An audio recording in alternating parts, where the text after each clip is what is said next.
Hello दोस्तों, जिस तरह आपको पता है कि बीपीएससी के द्वारा एडीओ का एग्ज़ाम 14 अप्रैल से होने वाला है। उसके लिए हम लोग क्या कर रहे थे कि घटना चक्र का जो पीवाईक्यू आया हुआ था पूर्वालोकन 2026 का बुक, उससे हम लोग साइंस का आज का वीडियो में बीपीएससी पीवाईक्यू करेंगे, जो सिर्फ पीवाईक्यू नहीं होगा बल्कि विस्तृत व्याख्या के साथ होगा।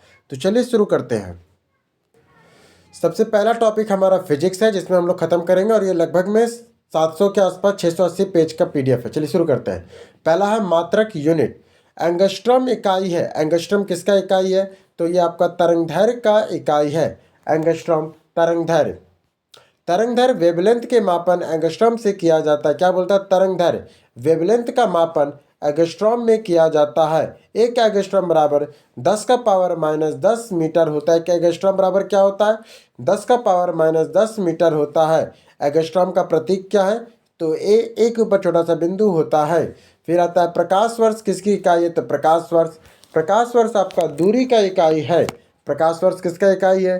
तो प्रकाश वर्ष आपका दूरी का इकाई है। प्रकाश वर्ष द्वारा एक वर्ष में तय की गई दूरी को एक प्रकाश वर्ष कहते हैं। प्रकाश वर्ष खगोलीय दूरी की इकाई है, जिसका प्रयोग तारों तथा ग्रहों के बीच की दूरी का आकलन करने के लिए किया जाता है। एक प्रकाश वर्ष 9.46 टाइम गुने 10⁻15 मीटर होता है। फिर अगला क्वेश्चन आता है प्रकाश वर्ष इकाई है। प्रकाश वर्ष किसकी इकाई है? तो प्रकाश वर्ष दूरी का इकाई है। प्रकाश वर्ष दूरी का मात्रक है, ना कि समय का। इसका प्रयोग खगोलीय पिंडों के बीच के विशाल दूरियों को मापने के लिए करते हैं। प्रकाश वर्ष का संबंध है आपका दूरी से। प्रकाश वर्ष का सीधा संबंध खगोलीय दूरी से या प्रकाश द्वारा निर्वात में एक वर्ष में चली गई दूरी को दर्शाता है। निम्नलिखित में से कौन सी मूल भौतिक राशि है? तो मूल भौतिक राशि कौन सा है? तो विद्युत धारा एक मूल भौतिक राशि है। लंबाई, द्रव्यमान, समय और ऊष्मागतिकी, ताप विद्युत धारा, ज्योति तीव्रता पदार्थ की 7 मूल भौतिक राशि है। 7 को मूल भौतिक राशि कौन कौन है? लंबाई है, द्रव्यमान है, समय है, ऊष्मागतिकी, ताप विद्युत धारा और ज्योति तीव्रता और पदार्थ की मात्रा मोल। ये 7 मूल भौतिक राशि है। मूल राशियों के मात्रक एक दूसरे के स्वतंत्र होते हैं। इन्हें किसी अन्य मात्रक से बदला अथवा संबोधित नहीं किया जा सकता है। फिर अगला आता है दाब की इकाई क्या होती है? दाब की इकाई न्यूटन वर्ग मीटर होता है। दाब की इकाई क्या होती है? न्यूटन वर्ग मीटर होता है। किसी पृष्ठ के प्रति इकाई क्षेत्रफल पर लगने वाले बल को दाब कहते हैं। दाब का मात्रक न्यूटन वर्ग मीटर होता है। इसे पास्कल भी कहते हैं। दाब का मात्रक क्या होता है? दाब का मात्रक न्यूटन वर्ग मीटर होता है, जिसे पास्कल कहते हैं। दाब का मात्रक क्या है? न्यूटन वर्ग मीटर या पास्कल होता है। इसके बाद अगला क्वेश्चन आता है कार्य का एसआई मात्रक क्या होता है? उसे जूल कहते हैं। कार्य का एसआई मात्रक जूल होता है। इसका नाम भौतिक विज्ञानी जेम्स प्रॉकेट जूल के सम्मान में रखा गया। इसका नाम किसके नाम पर रखा गया? जेम्स प्रॉकेट जूल के स्थान पे जेम्स प्रॉस्केट जूल के सम्मान पर रखा गया था।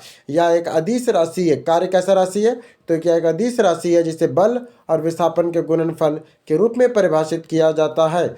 चुंबकीय बल के मापन की इकाई क्या होती है? उसे टेस्ला कहते हैं।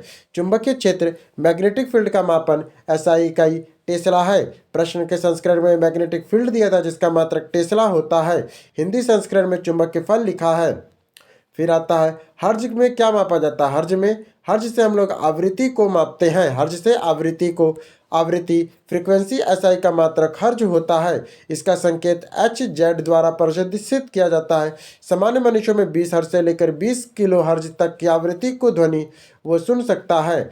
आवृत्ति को मापा जाता है। आवृत्ति को मापते हैं हम लोग हर्ज के रूप में। आवृत्ति का मात्रक हर्ज में मापा जाता है। यह प्रति सेकंड होने वाले कंपनों या दोलनों की संख्या को दर्शाता है। विद्युत धारा इकाई है। विद्युत धारा की इकाई एम्पियर होती है। विद्युत धारा की इकाई एम्पियर होती है। विद्युत धारा का ऐसा इकाई एम्पियर होता है। आवेश प्रवाह की दर को विद्युत धारा कहते हैं। 1 कूलम्ब प्रति सेकंड 1 एम्पियर के बराबर होता है। 1 कूलम्ब प्रति सेकंड 1 एम्पियर के बराबर होता है।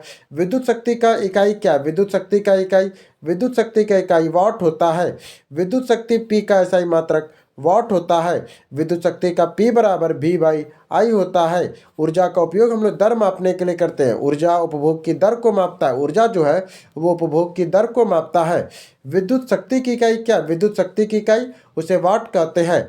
विद्युत शक्ति की इकाई वाट होती है। विद्युत शक्ति की इकाई को क्या कहते हैं? विद्युत शक्ति की इकाई को वाट कहते हैं। निम्नलिखित में से कौन टेस्ला के समतुल्य है? टेस्ला के समतुल्य कौन है? तो न्यूटन एम्पियर मीटर है। टेस्ला के समतुल्य कौन है? Newton ampere. न्यूटन जो एम्पियर प्रति सेक, एम्पियर सेक मीटर, एम्पियर मीटर है। टेस्ला चुंबकीय प्रवाह के घनत्व का एसआई इकाई होता है। टेस्ला क्या है? तो चुंबकीय प्रवाह के घनत्व का एसआई इकाई है। टेस्ला बराबर या न्यूटन प्रति एम्पियर मीटर के समतुल्य होता है। टेस्ला क्या है? तो न्यूटन प्रति एम्पियर मीटर के समतुल्य होता है। अन्य रूप में कहा जाए तो टेस्ला बराबर टेस्ला। फिर कहता है ओम मीटर किसका मात्रक है? ओम मीटर मात्रक है आपका प्रतिरोधकता का। ओम मीटर प्रतिरोधक का ऐसा इकाई है। प्रतिरोधकता किसी पदार्थ की वह क्षमता है जो विद्युत धारा के प्रवाह का विरोध करती है। कम प्रतिरोधकता वाले पदार्थ आसानी से विद्युत आवेश को प्रवाहित होने देते हैं। पदार्थ के संवेग और वेग के अनुपात को कौन सी भौतिक राशि प्राप्त की जाती है? तो द्रव्यमान प्राप्त की जाती है। संवेग बराबर द्रव्यमान बटा वेग होता है। संवेग बराबर क्या होता है? द्रव्यमान बटा वेग होता है। संवेग और वेग के अनुपात को क्या बोल रहा है कि संवेग बराबर द्रव्यमान बटा वेग होता है, और संवेग और वेग के अनुपात को संवेग बटा वेग का अनुपात होता है, द्रव्यमान होता है।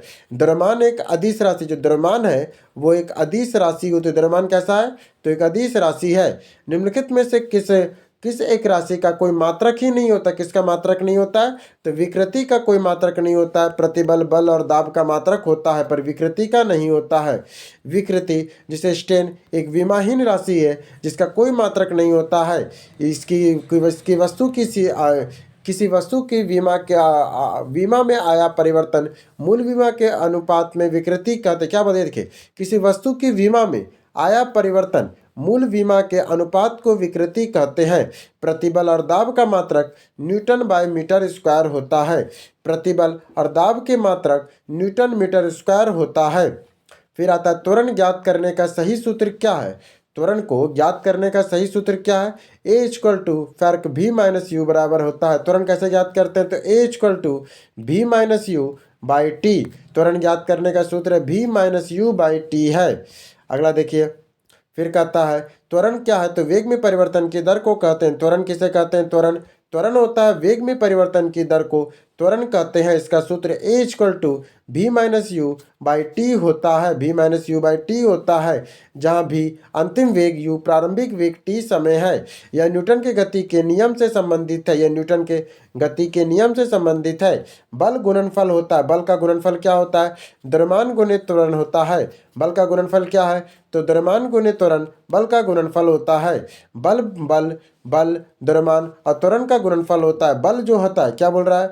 बल जो है वो फोर्स क्या है? तो द्रव्यमान, और त्वरण का गुणनफल होता है F equal to m by a होता है। यह न्यूटन के गति के द्वितीय नियम से प्राप्त होता है। यह न्यूटन के गति के द्वितीय नियम से यह प्राप्त होता है। फिर आता है निम्नलिखित में से कौन सी एक अदिश राशि है? तो अदिश राशि कौन कौन है?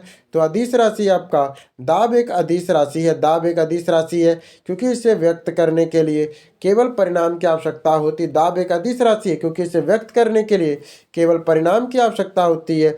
वेग, बल और त्वरण सदिश राशियाँ, जबकि वेग, बल और त्वरण सदिश राशियां हैं जिन्हें दिशा और परिणाम दोनों होते हैं। अन्य सदिश राशियां आयतन, चाल, दूरी होती है। अन्य अदिश राशियों में आयतन, चाल और दूरी होती है। फिर कहता है निम्नलिखित में से कौन सी राशि सदिश नहीं है? तो कौन कौन सदिश राशि है? तो विस्थापन सदिश है, वेग सदिश है, बल सदिश है, पर जबकि आयतन एक अदिश राशि है। आयतन एक अदिश राशि है, यह सदिश नहीं है। विस्थापन, वेग और बल सदिश राशियां हैं। विस्थापन, वेग और बल सदिश राशियां हैं। सदिश राशियों में दिशा होना अनिवार्य है। सदिश राशियों के लिए दिशा होना अनिवार्य है। फिर आता धारा घनत्व। धारा का घनत्व कैसा होता है? यह एक सदिश राशि है। धारा घनत्व कैसा है? तो ये एक सदिश राशि है। धारा घनत्व, करंट डेंसिटी एक सदिश राशि है। यह इसकी दिशा विद्युत धारा की दिशा में होती है। धारा घनत्व की दिशा विद्युत धारा की दिशा में होती है। इसका SI मात्रक ए बाई एम स्क्वायर होता है। इसके बाद आता कौन सा एक सदिश राशि नहीं है, तो कौन सा सदिश राशि नहीं है, तो गति एक सदिश राशि नहीं है, बाकी वेग, बल, आघूर्ण, टॉर्क और विस्थापन सदिश राशि है। गति एक अदिश राशि है, स्पीड जो है एक अदिश राशि है। वेग, बल, आघूर्ण और विस्थापन सदिश राशियां हैं। गति केवल परिणाम होता है, इसमें दिशा नहीं होती है। फिर अगला टॉपिक हमारा है मात्रक, मापक यंत्र और पैमाने। किस क्या लिखा है, किस मीटर का उपयोग वाहन द्वारा तय की दूरी को मापने के लिए करते हैं, तो उसको हम ऑडोमीटर से दूरी को मापने के लिए करते हैं। ऑडोमीटर का उपयोग वाहन द्वारा तय की गई दूरी को मापने के लिए किया जाता है। स्पीडोमीटर का प्रयोग गति को मापने के लिए किया जाता है। स्पीडोमीटर का प्रयोग गति को मापने के लिए करते हैं। ए मीटर विद्युत धारा और क्रोनोमीटर समय मापने के लिए है। ए मीटर विद्युत धारा को और क्रोनोमीटर समय मापने के लिए करते हैं। आर्द्रता किस उपकरण से मापी जाती है, तो आर्द्रता को हाइग्रोमीटर से मापते हैं। आर्द्रता किससे मापते हैं, तो हाइग्रोमीटर से मापते हैं। हाइग्रोमीटर वायुमंडल की सापेक्ष आर्द्रता मापने का यंत्र है। हाइड्रोमीटर द्रव, जल और घनत्व तुलनात्मक घनत्व का मापन करता है। हाइड्रोमीटर द्रव्य बटा जल के तुलनात्मक घनत्व का मापन का हाइड्रोमीटर क्या करता है, द्रव्य बटा जल के तुलनात्मक घनत्व का मापन करता है। नामों के समानता के कारण अक्सर भ्रम होता है। ग्रो आर्द्रता के लिए है, जो ग्रो आएगा ना वो आर्द्रता के लिए है। सोनार तकनीक किस पे काम करती है, तो वो आपका सोनार तकनीक, सोनार एक अल्ट्रासोनिक पैरातरंगी आवृत्ति का उपयोग करती है। ये 20 किलोहर्ट्ज से अधिक होती है। इस तरंगों का उपयोग महासागरों में अन्वेषण और मानचित्र के लिए किया जाता है।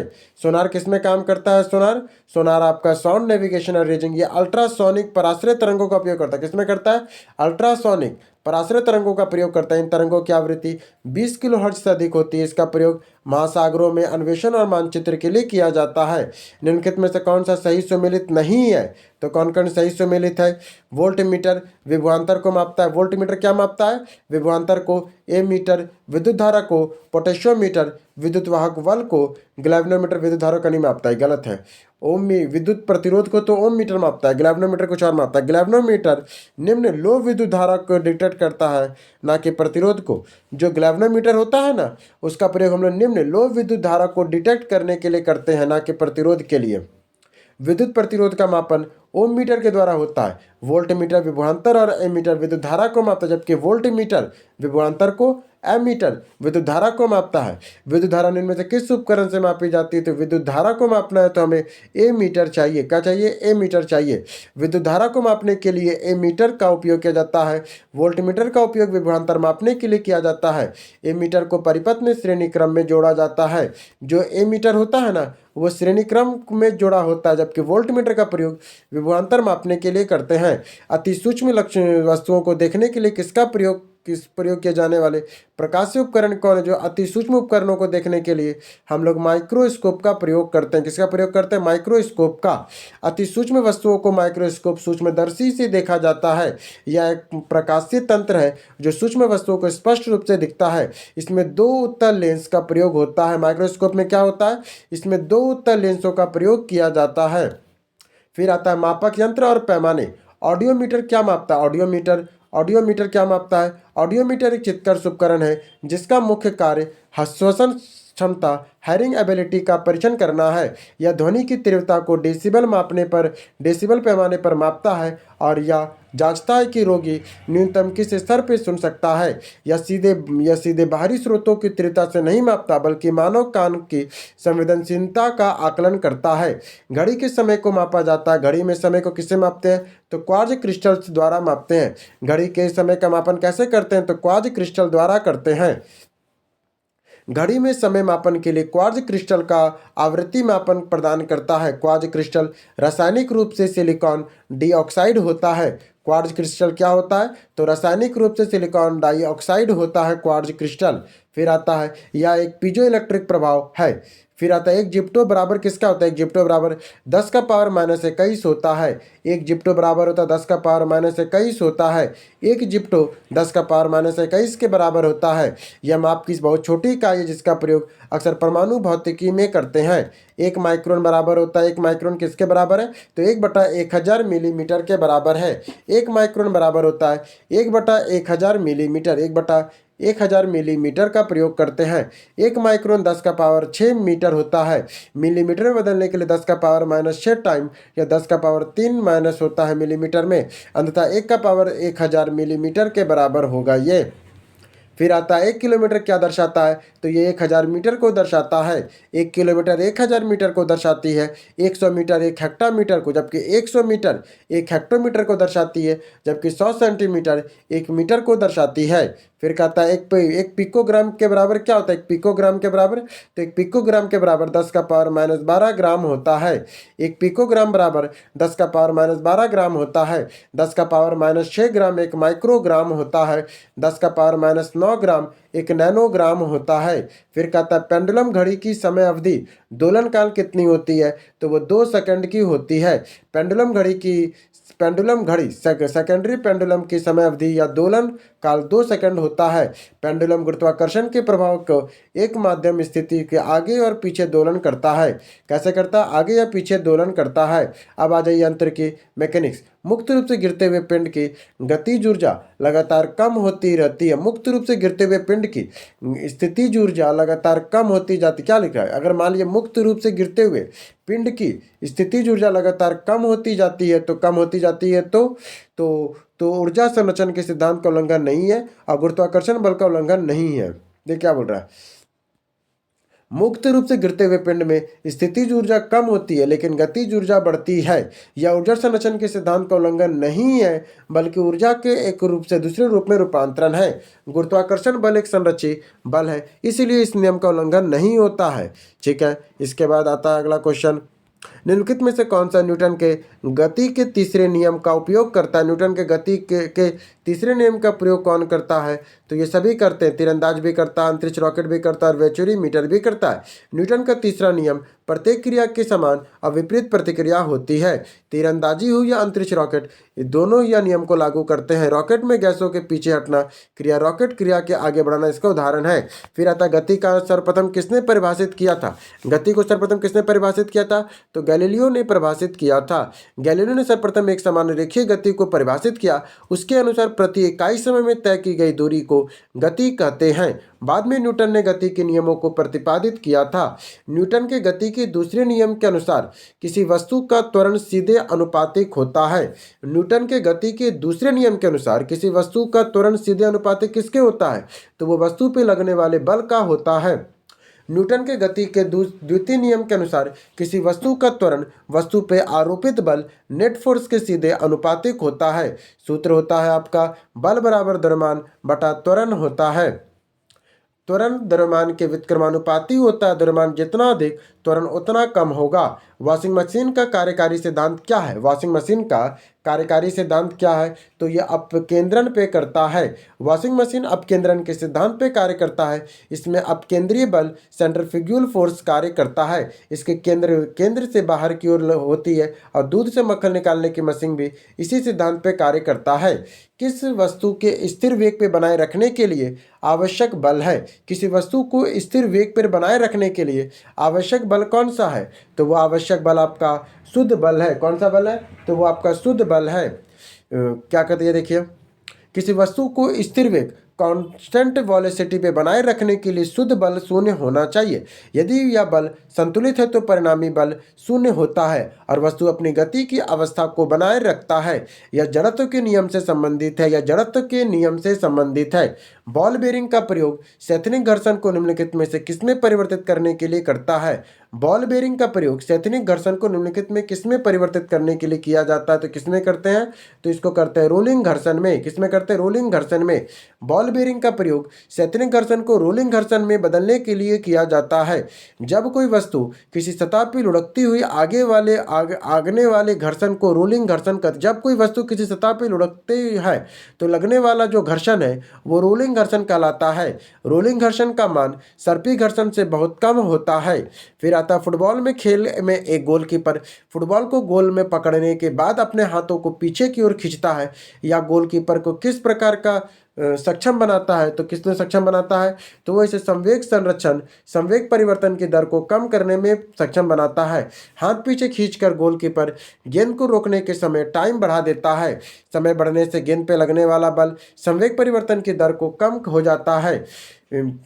इसके बाद केंद्राभिमुख बल किसके लिए जिम्मेदार है, जो केंद्राभिमुख बल है वो किसके लिए जिम्मेदार है, तो वस्तु के वृत्ताकार पथ पे गतिमान रखने के लिए जिम्मेदार है।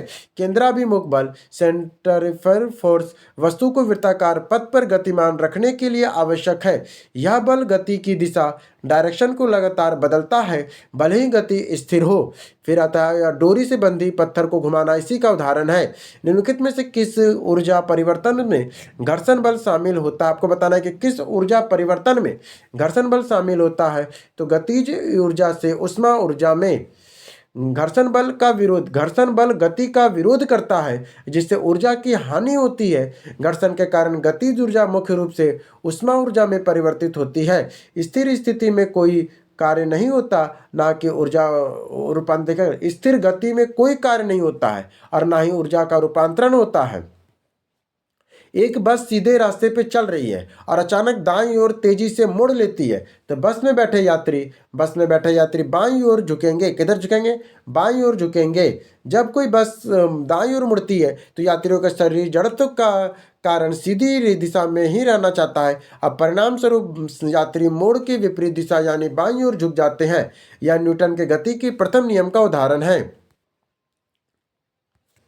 एक स्थितिज वृत्त में चाल से घूम रहे पिंड के लिए निम्नलिखित में से कौन सा स्थिर होगा? एक स्थितिज वृत्त में स्थिर चाल से घूम रही पिंड के लिए निम्नलिखित में कौन सा स्थिर रहेगा? कौन सा स्थिर रहेगा? तो वो आपका गतिज ऊर्जा स्थिर रहेगा। स्थितिज वृत्त में स्थिर चाल से घूमते पिंड की गतिज ऊर्जा काइनेटिक एनर्जी स्थिर रहती है। वेग, त्वरण और बल सदिश राशियां हैं जिसकी दिशा लगातार बदलती रहती है, इसलिए वे स्थिर नहीं रहते हैं। केवल इसका परिणाम स्थिर रहता है। अपेक्षिता का सिद्धांत इनमें से किस वैज्ञानिक ने प्रस्तुत किया था? अपेक्षिता का सिद्धांत इनमें से किस वैज्ञानिक ने प्रस्तुत किया था? तो अल्बर्ट आइंस्टीन ने प्रस्तुत किया था। अपेक्षिता का सिद्धांत अल्बर्ट आइंस्टीन ने प्रस्तुत किया था। प्रसिद्ध समीकरण E=mc² इसी सिद्धांत का हिस्सा है। इसमें E ऊर्जा, m द्रव्यमान, c प्रकाश का वेग है। यदि बल को न्यूटन और दूरी को मीटर में प्रदर्शित किया जाता है तो किया गया कार्य क्या प्रदर्शित करेगा? क्या कहता है? यदि बल को न्यूटन और दूरी को मीटर में प्रदर्शित किया जाता है तो किया गया कार्य को प्रदर्शित किया जाता है उसको जूल में प्रदर्शित करते हैं। किसमें प्रदर्शित करते हैं? जूल में प्रदर्शित करते हैं। कार्य बराबर बल बटा बल होता है। कार्य बटा बल बाय टाइम, बल की दिशा में विस्थापन होता है। यदि बल न्यूटन है तो दूरी मीटर में हो तो कार्य का मात्रक जूल होगा। यदि बल न्यूटन में है, दूरी मीटर में है तो कार्य जूल में होगा। कार्य एक अदिश राशि है। हम एक लकड़ी को बक्से को 200 न्यूटन बल लगाकर उसे नियत वेग से फर्श में लुढ़काते हैं। सीमांतर घर्षण बल क्या होगा? सीमांतर घर्षण बल आपका 200 न्यूटन होगा। नियत वेग कांस्टेंट वेलोसिटी का अर्थ त्वरण शून्य होता है। न्यूटन के नियमानुसार यदि त्वरण शून्य है तो परिणामी बल भी शून्य होगा। अतः लगाया गया बल गतिज ऊर्जा बटा सीमांतर घर्षण बल, इसलिए घर्षण भी 200 न्यूटन होगा। 16 नंबर, बैलों की एक जोड़ी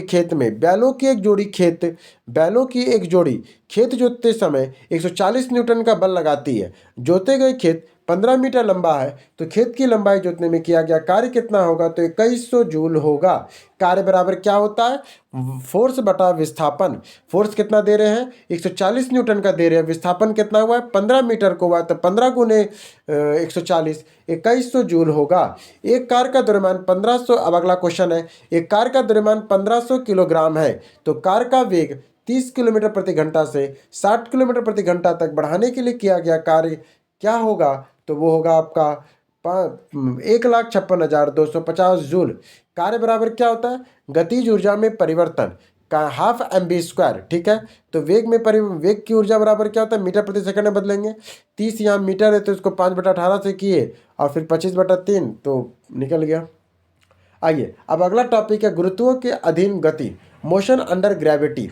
एक ट्रक विरामावस्था में किसी पहाड़ी के नीचे की ओर नियत त्वरण से लुढ़कना शुरू करती है। यह 20 सेकंड में 400 मीटर की दूरी तय करती है। यदि ट्रक का द्रव्यमान 7 टन है तो इस पर लगने वाला बल कितना होगा? तो 14,000 टन होगा। गति का समीकरण S = ut plus half AT square त्वरण निकालने के लिए है। U = 0, T = 20, S = 400 आएगा। अगला आता है, यदि किसी धरती के घूमने में गति घर्षण बढ़ा दी जाए तो भूमध्य रेखा में पिंड का वजन घट जाएगा। क्या बोलता है? यदि धरती को घूमने की गति घूर्णन को यदि जो धरती जो घूमने की जो गति है घूर्णन गति उसे बढ़ा दिया जाए तो भूमध्य रेखा पे पिंड का वजन क्या होगा? पिंड का वजन घट जाएगा। पृथ्वी के घूर्णन के कारण भूमध्य रेखा पर अपकेंद्रीय बल कार्य करता है। क्या बोलता है? पृथ्वी के घूर्णन के कारण भूमध्य रेखा पर अपकेंद्रीय बल कार्य करता है। यह बल गुरुत्वाकर्षण बल के विरुद्ध कार्य करता है। यह जो बल है यह गुरुत्वाकर्षण बल के विरुद्ध कार्य करता है। या घूर्णन गति बढ़ा जाती है और इससे घूर्णन गति बढ़ती है और अपकेंद्रीय बल भी बढ़ेगा और परिणामी भार घट जाएगा। क्या बोलते हैं? यह घूर्णन गति बढ़ती है और अपकेंद्रीय बल बढ़ेगा और परिणामी भार घट जाएगा। एक वस्तु का भार पृथ्वी की सतह पर मापने पर 100 न्यूटन आता है और इसका भार चंद्रमा की सतह पर मापने पर कितना आएगा? चंद्रमा की सतह पर नापेंगे तो 1.67 न्यूटन आए कितना आएगा? तो 16.7 न्यूटन आएगा। चंद्रमा पे गुरुत्वाकर्षण बल पृथ्वी के गुरुत्वाकर्षण बल का 1/6 होता है। चंद्रमा का भार 1/6 पृथ्वी के भार का है तो गणना करेंगे तो 16.7 न्यूटन आएगा। अलग अलग द्रव्यमान की दो वस्तुएं चंद्रमा की सतह के पास स्वतंत्र रूप से गिराने से क्या होगा? अलग अलग द्रव्यमान की दो वस्तुएं चंद्रमा की सतह के पास से गिराने पर क्या होगा? तो क्या होगा? किसी एक क्षण के एक ही वेग हो जाएगा। तो किसी भी क्षण एक वेग हो जाएगा दोनों का। क्या लिखा है ये देखिए, मुक्त पतन फ्री फॉल में त्वरण g वस्तु के द्रव्यमान पर निर्भर नहीं करता है। यदि वस्तु प्रतिरोध नगण्य यदि वायु का प्रतिरोध नगण्य हो जैसे चंद्रमा पर तो समान ऊंचाई से गिराई गई वस्तु एक साथ गिरेगी। किसी भी क्षण उसका वेग v = u + gt समान होगा। ये आप एक लिफ्ट में खड़े हैं और लिफ्ट का फर्श पर आपके भार का द्वारा लगाया गया बल कितना होगा? क्या लिख रहा है? आप एक लिफ्ट में खड़े हैं, लिफ्ट के फर्श पर आपके भार द्वारा लगाया गया बल लिफ्ट के 9.8 मीटर प्रति सेकंड स्क्वायर के त्वरण के नीचे आते समय शून्य होगा। जब लिफ्ट g 9.8 मीटर प्रति सेकंड स्क्वायर के त्वरण के नीचे आती है तो यह मुक्त पतन फ्री फॉल की स्थिति होती है।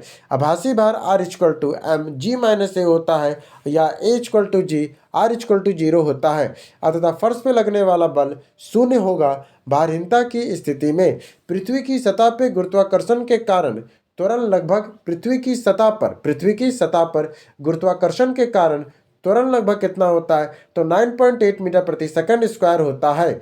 फिर आता अगला कोई पृथ्वी की सतह का गुरुत्वाकर्षण त्वरण g का मान लगभग में 9.8 मीटर प्रति सेकंड स्क्वायर होता है। यह एक सदिश राशि है। इसका मान ध्रुवों पर अधिकतम और भूमध्य रेखा पर न्यूनतम होता है। फिर आता गुरुत्व के अधीन गति।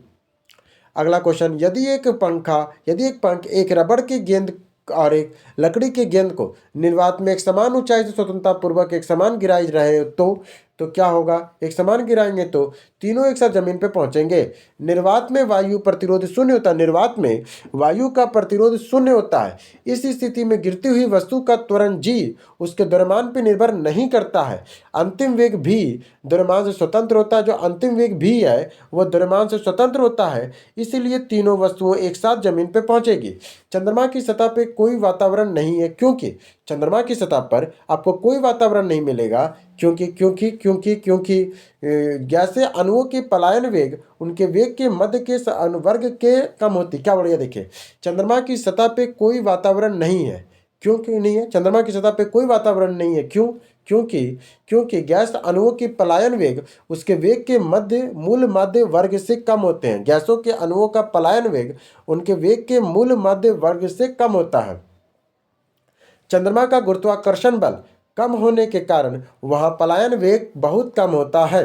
गैस अणुओं के मध्य मूल वर्ग RMS वेग पलायन वेग से अधिक होता है। इस कारण से गैसों के अणु चंद्रमा की सतह पर रुक नहीं पाते और अंतरिक्ष में पलायन कर जाते हैं। जब एक पत्थर को चंद्रमा की सतह से पृथ्वी पर लाया जाता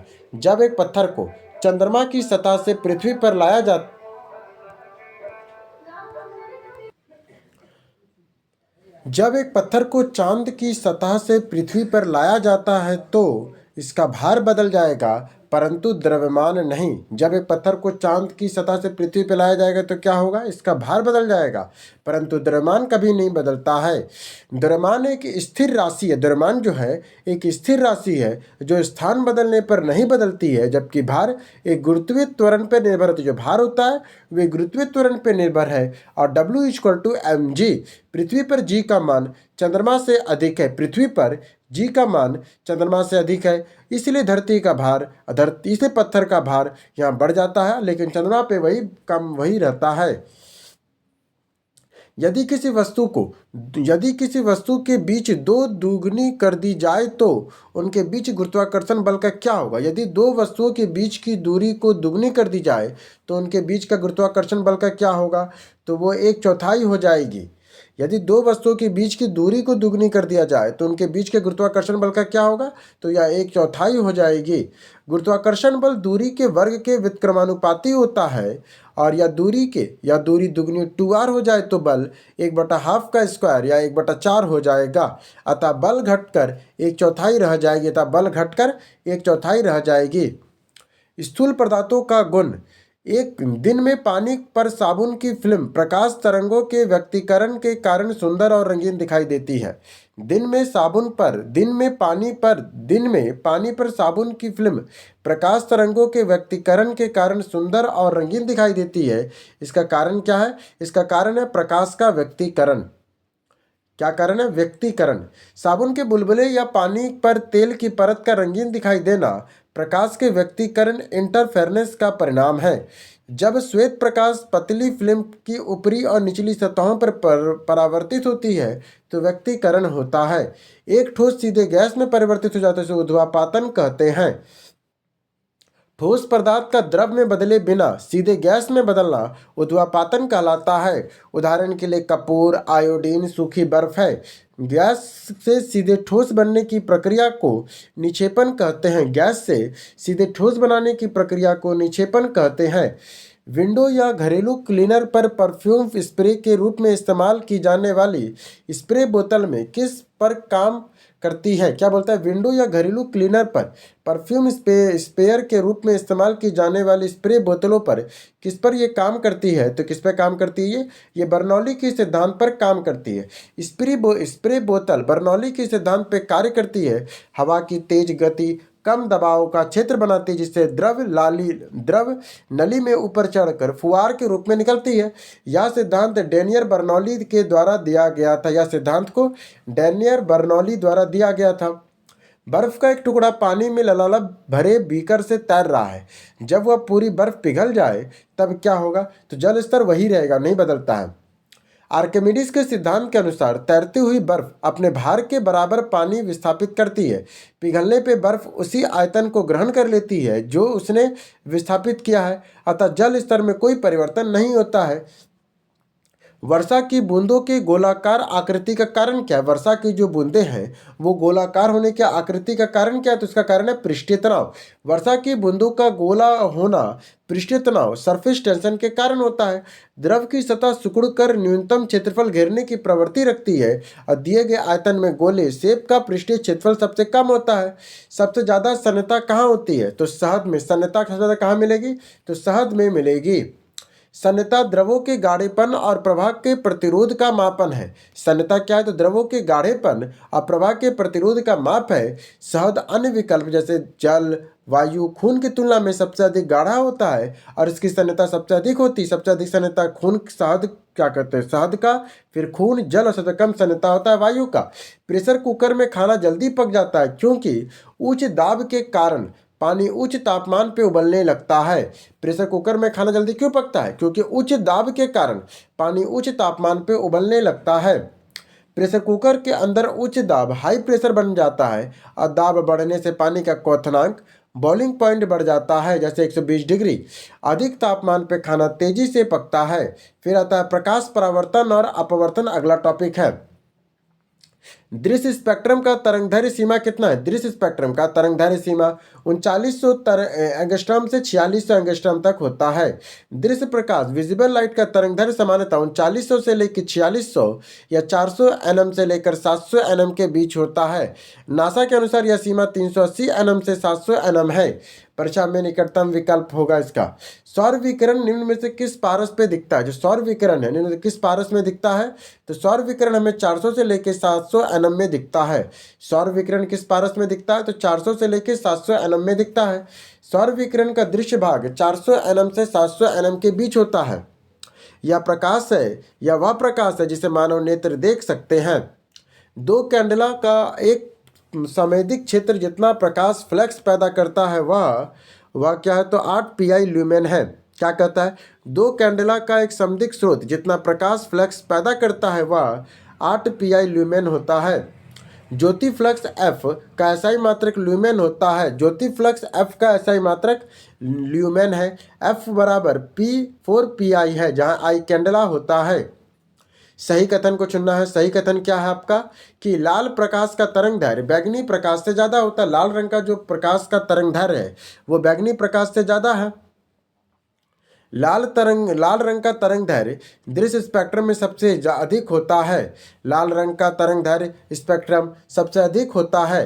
बैगनी रंग का तरंगदैर्घ्य सबसे कम, आवृत्ति सबसे अधिक होती है, जबकि बैगनी रंग का तरंगदैर्घ्य सबसे कम और आवृत्ति सबसे अधिक होती है। लाल रंग का तरंगदैर्घ्य बैगनी प्रकाश से ज़्यादा है। फिर आता है प्रकाश की गति निम्न में से किस माध्यम में न्यूनतम होती है? तो कांच में प्रकाश की गति आपको न्यूनतम मिलेगी। जिस माध्यम का अपवर्तनांक जितना अधिक होगा उसमें प्रकाश की गति उतनी ही कम होगी। कांच का अपवर्तनांक लगभग में 1.5 है और जल का 1.33 है और वायु का 1.003 से अधिक है। अतः कांच में प्रकाश की गति न्यूनतम होती है। प्रकाश का वन विक्षेपण संभव है। किसमें वन विक्षेपण संभव है? तो प्रिज्म में संभव है।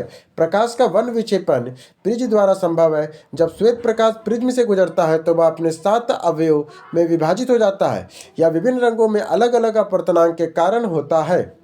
हालांकि दृश्य प्रकाश में जल पारदर्शक होता है और दूरस्थ वस्तुओं को जल में महीन बूंदों में निहित कोहरे में नहीं देखा जा सकता। यह इसलिए होता है क्योंकि अधिकतम प्रकाश बिखर कर आभासी और स्पष्ट निर्मित करता है। कोहरे में जल की महीन बूंदें प्रकाश के प्रकीर्णन करती है। कोहरे में जल की महीन बूंदें प्रकाश का प्रकीर्णन करती है। बिखराव के कारण प्रकाश सीधे परीक्षक की आंखों तक नहीं पहुंचता, जिससे कॉन्ट्रास्ट घटता है, जिसमें दृश्य वस्तुओं में आभासी अस्पष्टता उत्पन्न होती है।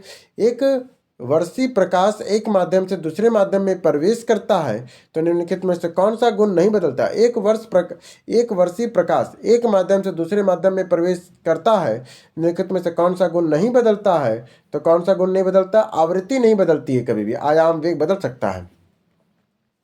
जब प्रकाश एक माध्यम से दूसरे माध्यम में जाता है तो उसकी आवृत्ति अपरिवर्तित रहती है। प्रकाश का वेग और तरंगदैर्घ्य बदल जाते हैं। आवृत्ति का स्रोत गुण है पर माध्यम का नहीं। आवृत्ति का स्रोत गुण होता है पर माध्यम में नहीं होता है। प्रकाश के 7 रंग होते हैं और रंगों को अलग करने को क्या तरीका है? प्रकाश के 7 रंग होते हैं और रंगों को अलग करने का तरीका क्या है?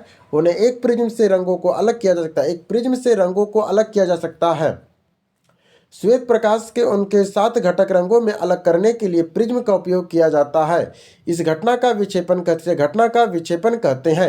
रंगों का क्रम बैगनी, जामुनी, नीला, हरा, पीला, नारंगी, लाल है।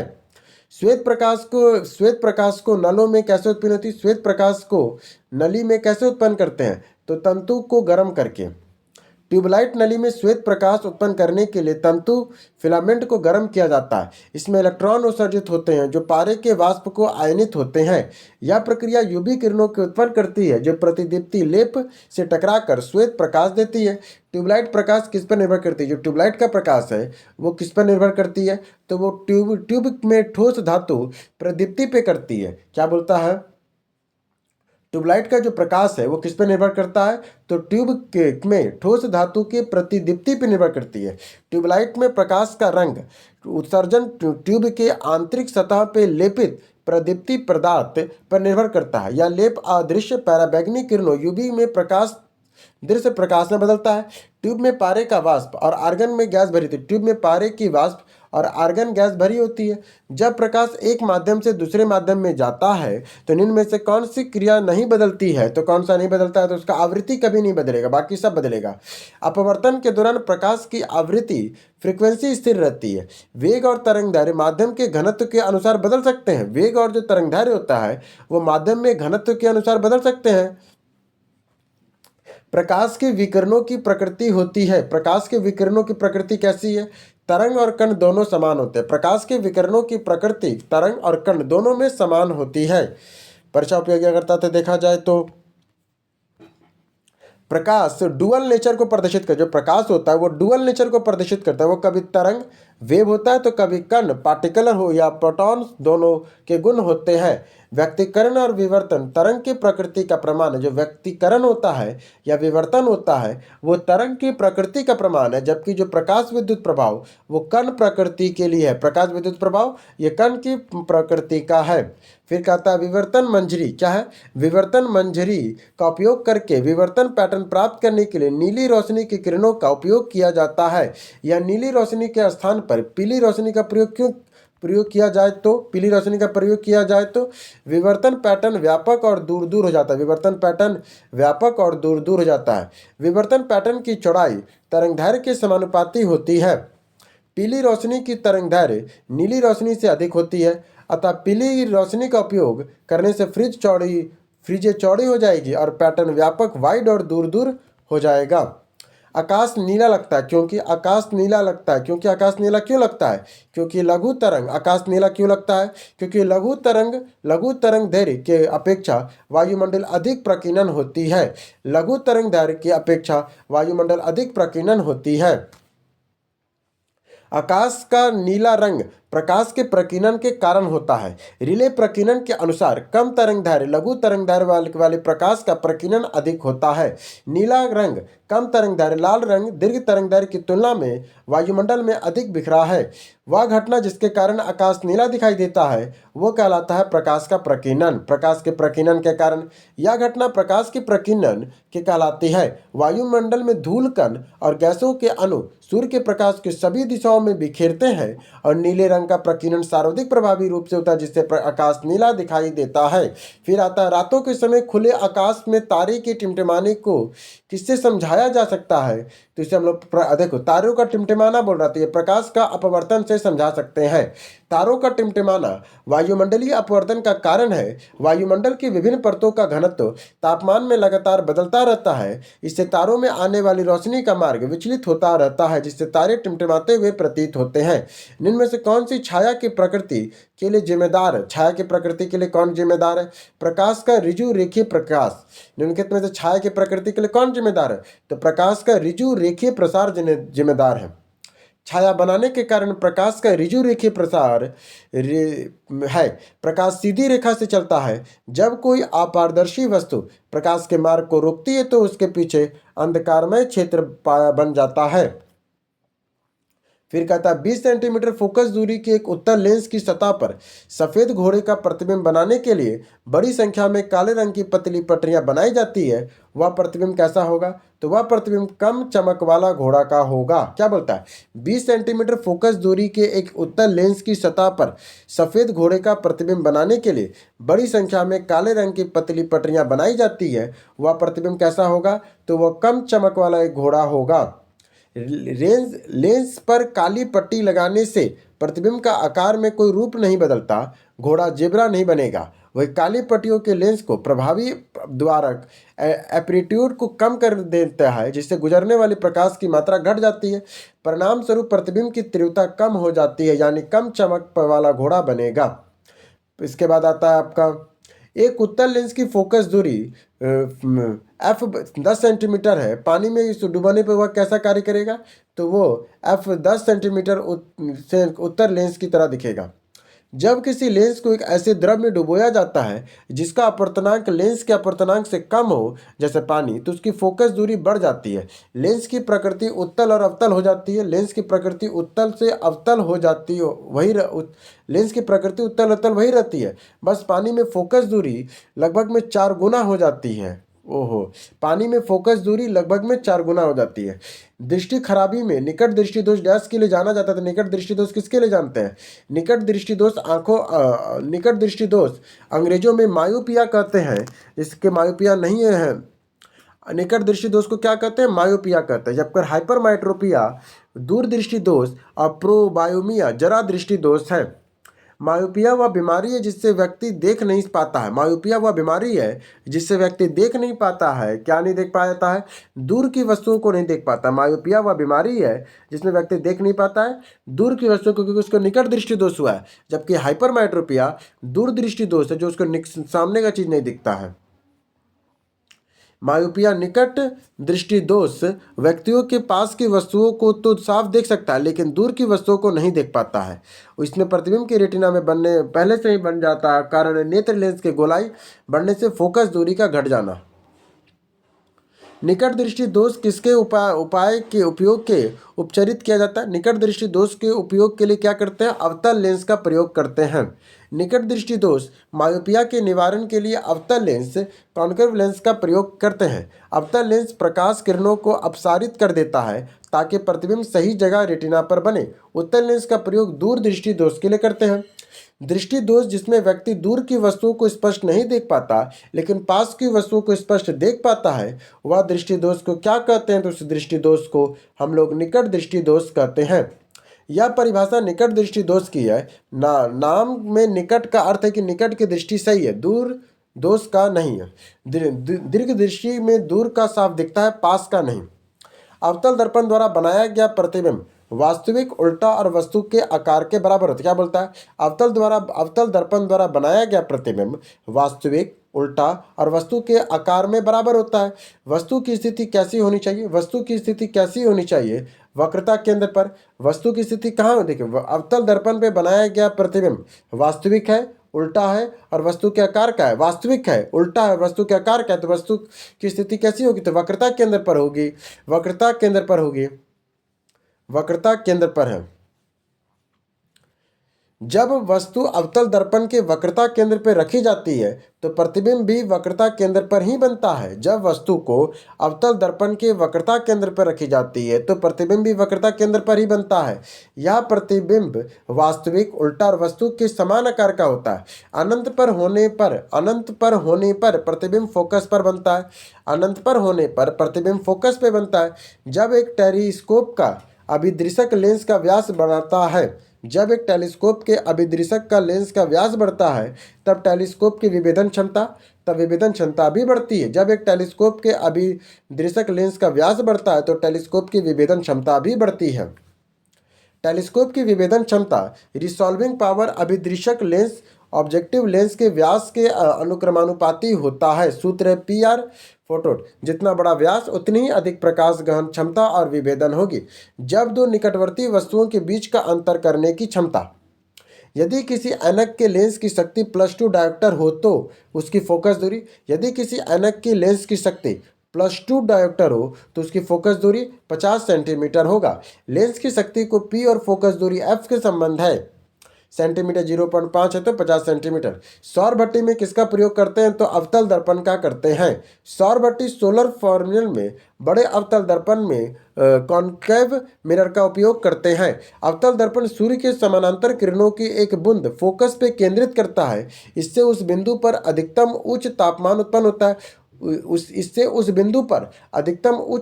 उत्पन्न होता है। समतल दर्पण की फोकस दूरी होती है। समतल दर्पण की फोकस दूरी कितनी होती है? अनंत होती है। समतल दर्पण की वक्रता त्रिज्या अनंत मानी जाती है। फोकस दूरी अनंत है। इसमें प्रकाशीय शक्ति शून्य होती है। नाई की दुकान पर दो समतल दर्पण रखे जाते हैं एक दूसरे के समानांतर में। नाई की दुकान के सिरे के पीछे एक भाग देखने के लिए दो समतल दर्पण एक दूसरे के समानांतर रखे जाते हैं। समानांतर दर्पण के बीच अनंत प्रतिबिंब होता है। समतल दर्पण सदैव आभासी, सीधा और बराबर आकार का प्रतिबिंब बनाता है। बड़े शोरूम और मल्टी डिपार्टमेंटल स्टोर में इस्तेमाल किया जाने वाला विजिलेंस दर्पण होता है। विजिलेंस दर्पण कैसा होता है? तो वो होता है आपका उत्तल दर्पण होता है। बड़े शोरूम और डिपार्टमेंटल स्टोर में इस्तेमाल किया जाने वाला विजिलेंस दर्पण कैसा होता है? उत्तल दर्पण का होता है।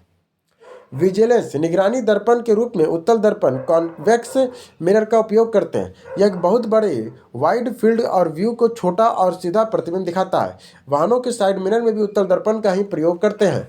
पढ़ने के काम करने वाले ग्लास लेंस में किस प्रकार के लेंस बनाते हैं? पढ़ने में काम आने वाले ग्लास लेंस में किस प्रकार का लेंस होता है? तो उसमें उत्तल लेंस होता है।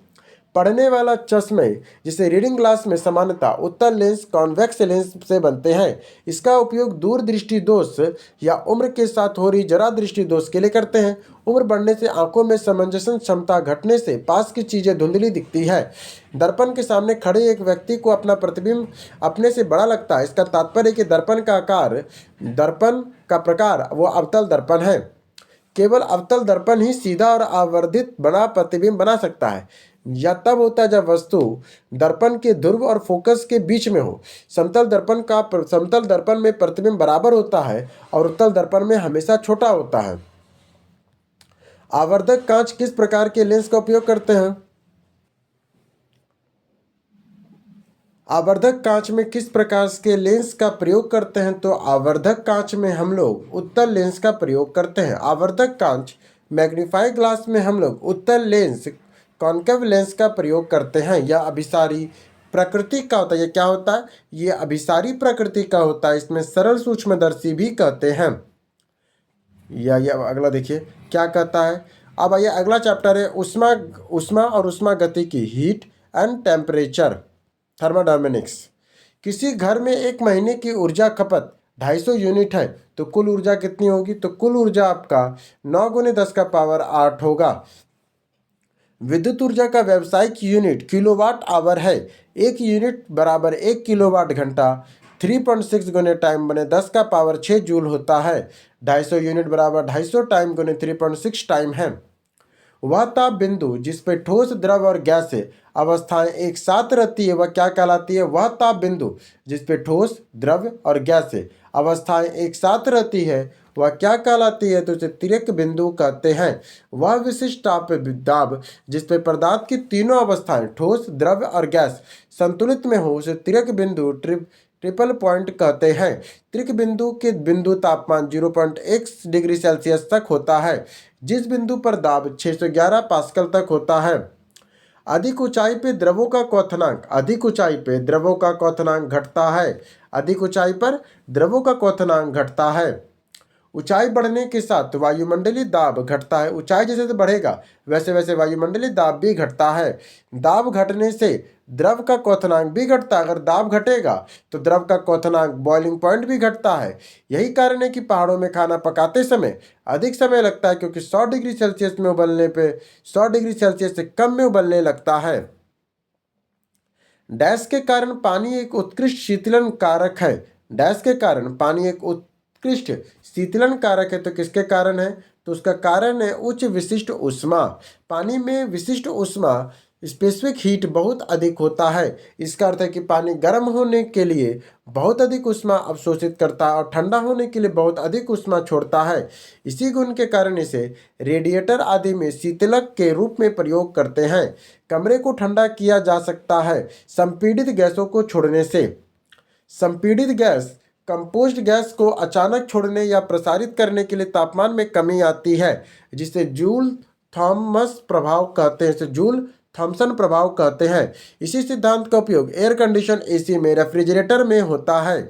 फिर आता है संपीड़ित गैसों को छोड़ने से कमरे का तापमान कम हो जाता है, जिससे कमरा ठंडा हो जाता है। इनमें से कौन सा ऊष्मा सबसे अधिक कुचालक है? तो ऊष्मा के सबसे अधिक कुचालक कौन है? तो वो शीशा है। शीशा या पारा अन्य धातुओं की तुलना में ऊष्मा का अच्छे चालक नहीं होते हैं, पुअर कंडक्टर है।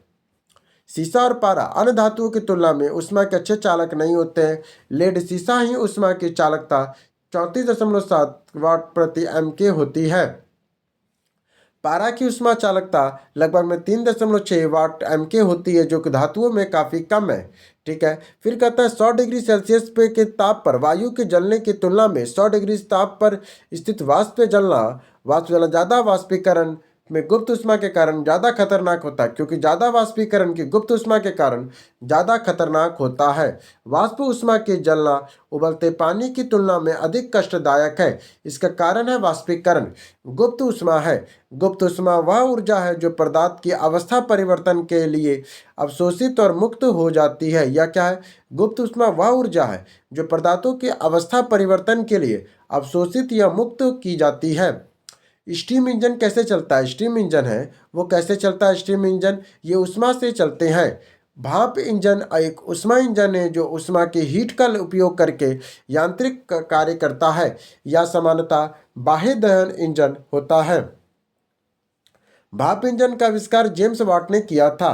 वातानुकूलित क्षेत्र में किस कारण से ठंडा होती है? वातानुकूलन यंत्र किस कारण से ठंडा होती है? तो गैसों के दबने और मुक्त करने से होती है। एयर कंडीशन एसी में गैसों के संपीड़न करने फिर उसी में मुक्त करने से ठंडक उत्पन्न होती है। या वायु शीतलक एडोप्टर और वायु तापक होता है। या यंत्र प्रशीतन के सिद्धांत पर कार्य करता है। एक पंखा गर्मी के मौसम में आसमान की अनुभूति पैदा कराता है। क्यों कराता है? क्योंकि यह हमारा पसीना तेजी से वाष्पित हो जाता है। पंखा चलने पर हमारा शरीर से निकलने वाले पसीने का वाष्पीकरण इवोल्यूशन तेज हो जाता है। वाष्पीकरण की प्रक्रिया में शरीर से ऊष्मा ली जाती है जिससे ठंडक और आराम की अनुभूति होती है। कमरे में रखा रेफ्रिजरेटर का दरवाज़ा खोलकर आप अंततः कमरे को थोड़ा गर्म ही कर सकते हैं। यदि रेफ्रिजरेटर का दरवाज़ा खुला छोड़ दिया जाए तो कमरा ठंडा नहीं होगा। इसके विपरीत रेफ्रिजरेटर की मोटर को अधिक काम करना पड़ेगा जिससे निकलेगी ऊष्मा कमरे के तापमान बढ़ा देगा। अंततः कमरा थोड़ा गर्म हो जाएगा।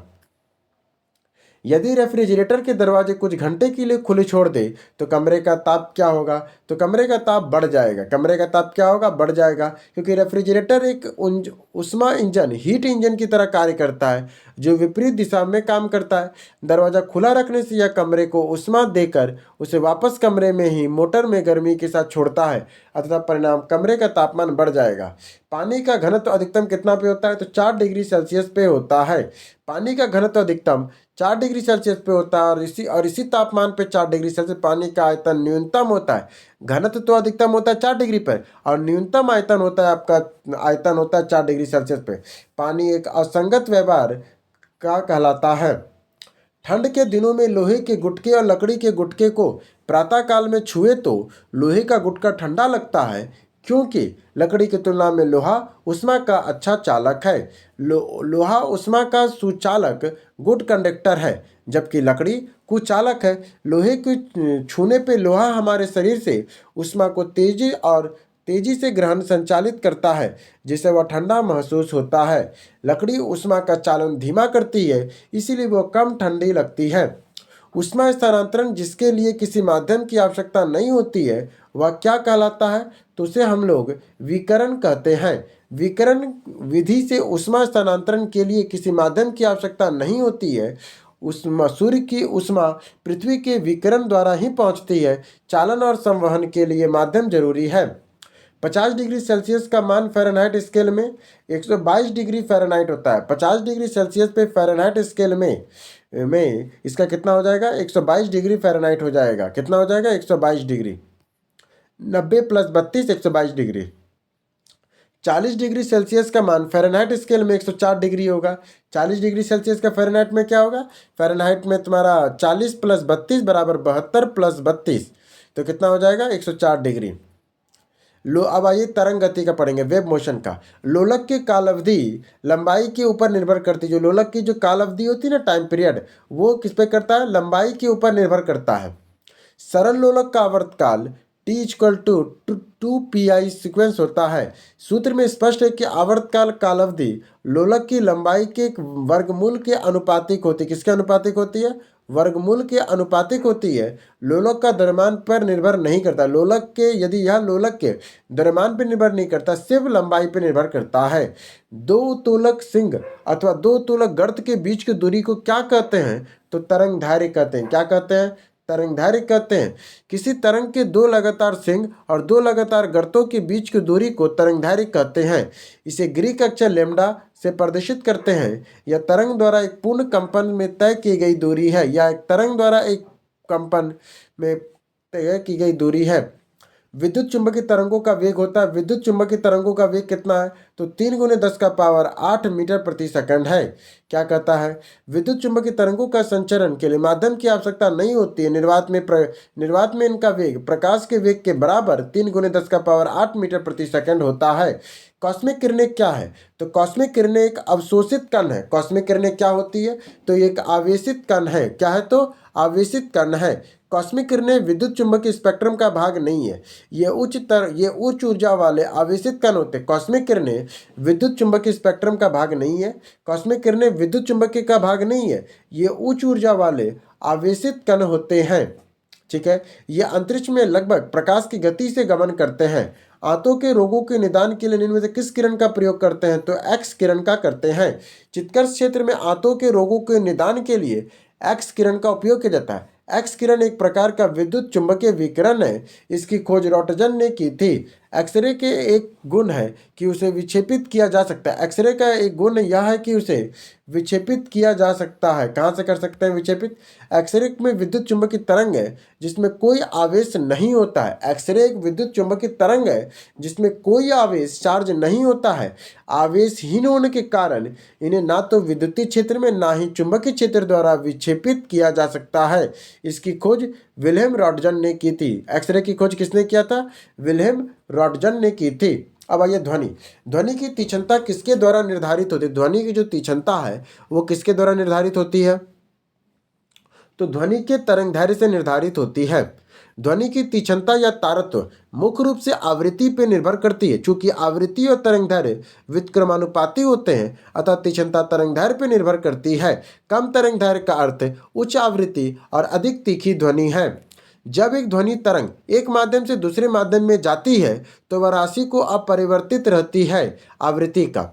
जब ध्वनि तरंगे एक माध्यम से दूसरे माध्यम में जाती है तो उसकी आवृत्ति नहीं बदलती है। ध्वनि की चाल और तरंगदैर्घ्य बदल जाती है। आवृत्ति नहीं बदलता, बदल जाता, और ध्वनि की चाल और तरंगदैर्घ्य बदल जाएगी। आवृत्ति स्रोत का गुण है, माध्यम का नहीं। आवृत्ति जो है वो स्रोत का गुण होता है, माध्यम का गुण नहीं है। वायु में ध्वनि तरंगे होती है अनुदैर्घ्य। वायु की ध्वनि तरंगे कैसे होती है? अनुदैर्घ्य होती है। वायु या गैस में ध्वनि की तरंगे अनुदैर्घ्य लॉन्गिट्यूड होती है। अनुदैर्घ्य तरंगों में माध्यम के कण तरंगों की गति की दिशा में समानांतर अनुदिशित दोलन करती है। ध्वनि संचरण के लिए माध्यम ठोस, द्रव और गैस अनिवार्य है। अनुदैर्घ्य तरंगों का उदाहरण क्या है? अनुदैर्घ्य तरंगों का उदाहरण क्या है? अनुदैर्घ्य तरंगे ध्वनि तरंगे होती है। अनुदैर्घ्य तरंगे ध्वनि तरंगे होती है। ध्वनि तरंगों में अनुदैर्घ्य तरंगों का उदाहरण है रेडियो तरंगे, एक्स किरणें, गामा किरण, विद्युत चुंबकीय अनुप्रस्थ तरंगे हैं। एक संगीत कार्यक्रम में ऑर्केस्ट्रा बजाने से पहले एक सितार वादक तनाव को समायोजित करने की कोशिश करता है और स्ट्रिंग को उपयुक्त रूप से बांधता है। ऐसा करके वह क्या ठीक करने की कोशिश करता है? तो क्या ठीक करने की कोशिश करता है? अन्य वाद्य यंत्रों की आवृत्ति के साथ सितार स्ट्रिंग की आवृत्ति। सितार वादक तार के तनाव को समायोजित करके उसकी आवृत्ति को नियंत्रित करता है। उसका उद्देश्य सितार की आवृत्ति को अन्य वाद्य यंत्रों की आवृत्ति के साथ मिलाना है। इसे सुर मिलाना कहते हैं। 100 डेसिबल की प्रबलता स्तर संगत होता है। 100 डेसिबल की जो प्रबलता है वह स्तर संगत होता है। किसका होता है? एक मशीन शॉप के आने वाले शोरगुल से। एक मशीन शॉप के आने वाले शोरगुल से 100 डेसिबल की ध्वनि अंततः तेज होती है जो मशीन के शॉप और शोरगुल के समान है। सामान्य बातचीत में लगभग 60 डेसिबल और फुसफुसाहट 30 डेसिबल की होती है। WHO के अनुसार दिन में 50 से 55 डेसिबल और रात में 30 डेसिबल शोर का असुरक्षित स्वर है। अल्ट्रासोनिक तरंगे 20 किलोहर्ट्ज से कम आवृत्ति की ध्वनि तरंगे 20 क्या लिखा है? अल्ट्रासोनिक तरंगे कैसी होती है? तो 20 किलो हर्ट्ज से ज़्यादा की आवृत्ति की ध्वनि तरंगों को अल्ट्रासोनिक कहते हैं। अल्ट्रासोनिक पर आश्रित तरंगे ध्वनि की वे तरंगे हैं जिनकी आवृत्ति 20 किलो हर्ट्ज से अधिक होती है। मनुष्य उन्हें सुन नहीं सकता लेकिन कुत्ता, बिल्ली और चमगादड़ सुन सकते हैं। इन्हें गॉल्टन की सीटी द्वारा उत्पन्न किया जाता है। बिल्ली को सुनने की आवृत्ति विस्तार होता है 45 हर्ट्ज से 64 किलो हर्ट्ज तक। बिल्ली की सुनने की क्षमता का विस्तार 45 हर्ट्ज से लेकर 64 किलो हर्ट्ज तक होता है। मनुष्यों में स्वर सीमा 20 हर्ट्ज से 20 किलो हर्ट्ज होती है। चमगादड़ और डॉल्फिन का पराश्रय तरंगे इको उत्पन्न और सुन सकता है। किस माध्यम में ध्वनि की चाल अधिकतम होती है? तो स्टील में ध्वनि की चाल अधिकतम होती है। ध्वनि की चाल ठोसों में अधिकतम, द्रव में उससे कम और गैसों में सबसे कम होती है। ठीक है, जहाँ पे ठोस स्टील में ध्वनि की चाल अधिकतम लगभग में 5960 मीटर प्रति सेकंड होती है। वायु में ध्वनि की चाल लगभग में 332 मीटर प्रति सेकंड होती है। ध्वनि का वायु में वेग अनुमानत है। ध्वनि का वायु में वेग अनुमानत कितना है? तो 330 मीटर प्रति सेकंड है। वायु ध्वनि का वेग 330 मीटर प्रति सेकंड है। 25 डिग्री सेल्सियस पे शुष्क वायु लगभग 346 मीटर प्रति सेकंड होता है। ध्वनि का वेग तापमान और आर्द्रता पर निर्भर करता है। निम्नलिखित में किसमें ध्वनि की गति अधिकतम होती है? निम्नलिखित में किसमें ध्वनि की जो गति है वो अधिकतम होती है? तो इस्पात में होती है। किसमें अधिकतम होती है? इस्पात में होती है। ध्वनि की गति पदार्थ के घनत्व और प्रत्यास्थता पर निर्भर करती है। ध्वनि की गति पदार्थ के घनत्व और प्रत्यास्थता पर निर्भर करती है। इस्पात में ध्वनि की गति 5960 मीटर, पानी में 1498 मीटर प्रति सेकंड और वायु में 346 मीटर प्रति सेकंड होती है। सबसे ज़्यादा ठोस, फिर द्रव और सबसे कम गैसों में होती है। अब आइए विद्युत धारा। विद्युत धारा, पहला क्वेश्चन, निम्नलिखित में से किस तरीके से 1 वोल्ट व्यक्त किया जाता है? 1 वोल्ट को कैसे व्यक्त करते हैं? 1 जूल प्रति कूलॉम के रूप में व्यक्त करते हैं। 1 वोल्ट वह विभवांतर है जो कूलॉम आवेश को ले जाने और उसे 1 जूल के कार्य करने से उत्पन्न होता है। ठीक है, इसके बाद 1 वोल्ट बराबर 1 जूल प्रति कूलॉम होता है। इसके बाद विद्युत उत्पन्न करने के लिए कौन सी धातु का उपयोग करते हैं? विद्युत को अगर उत्पन्न करना है तो कौन सी धातु का उपयोग करेंगे? तो यूरेनियम का।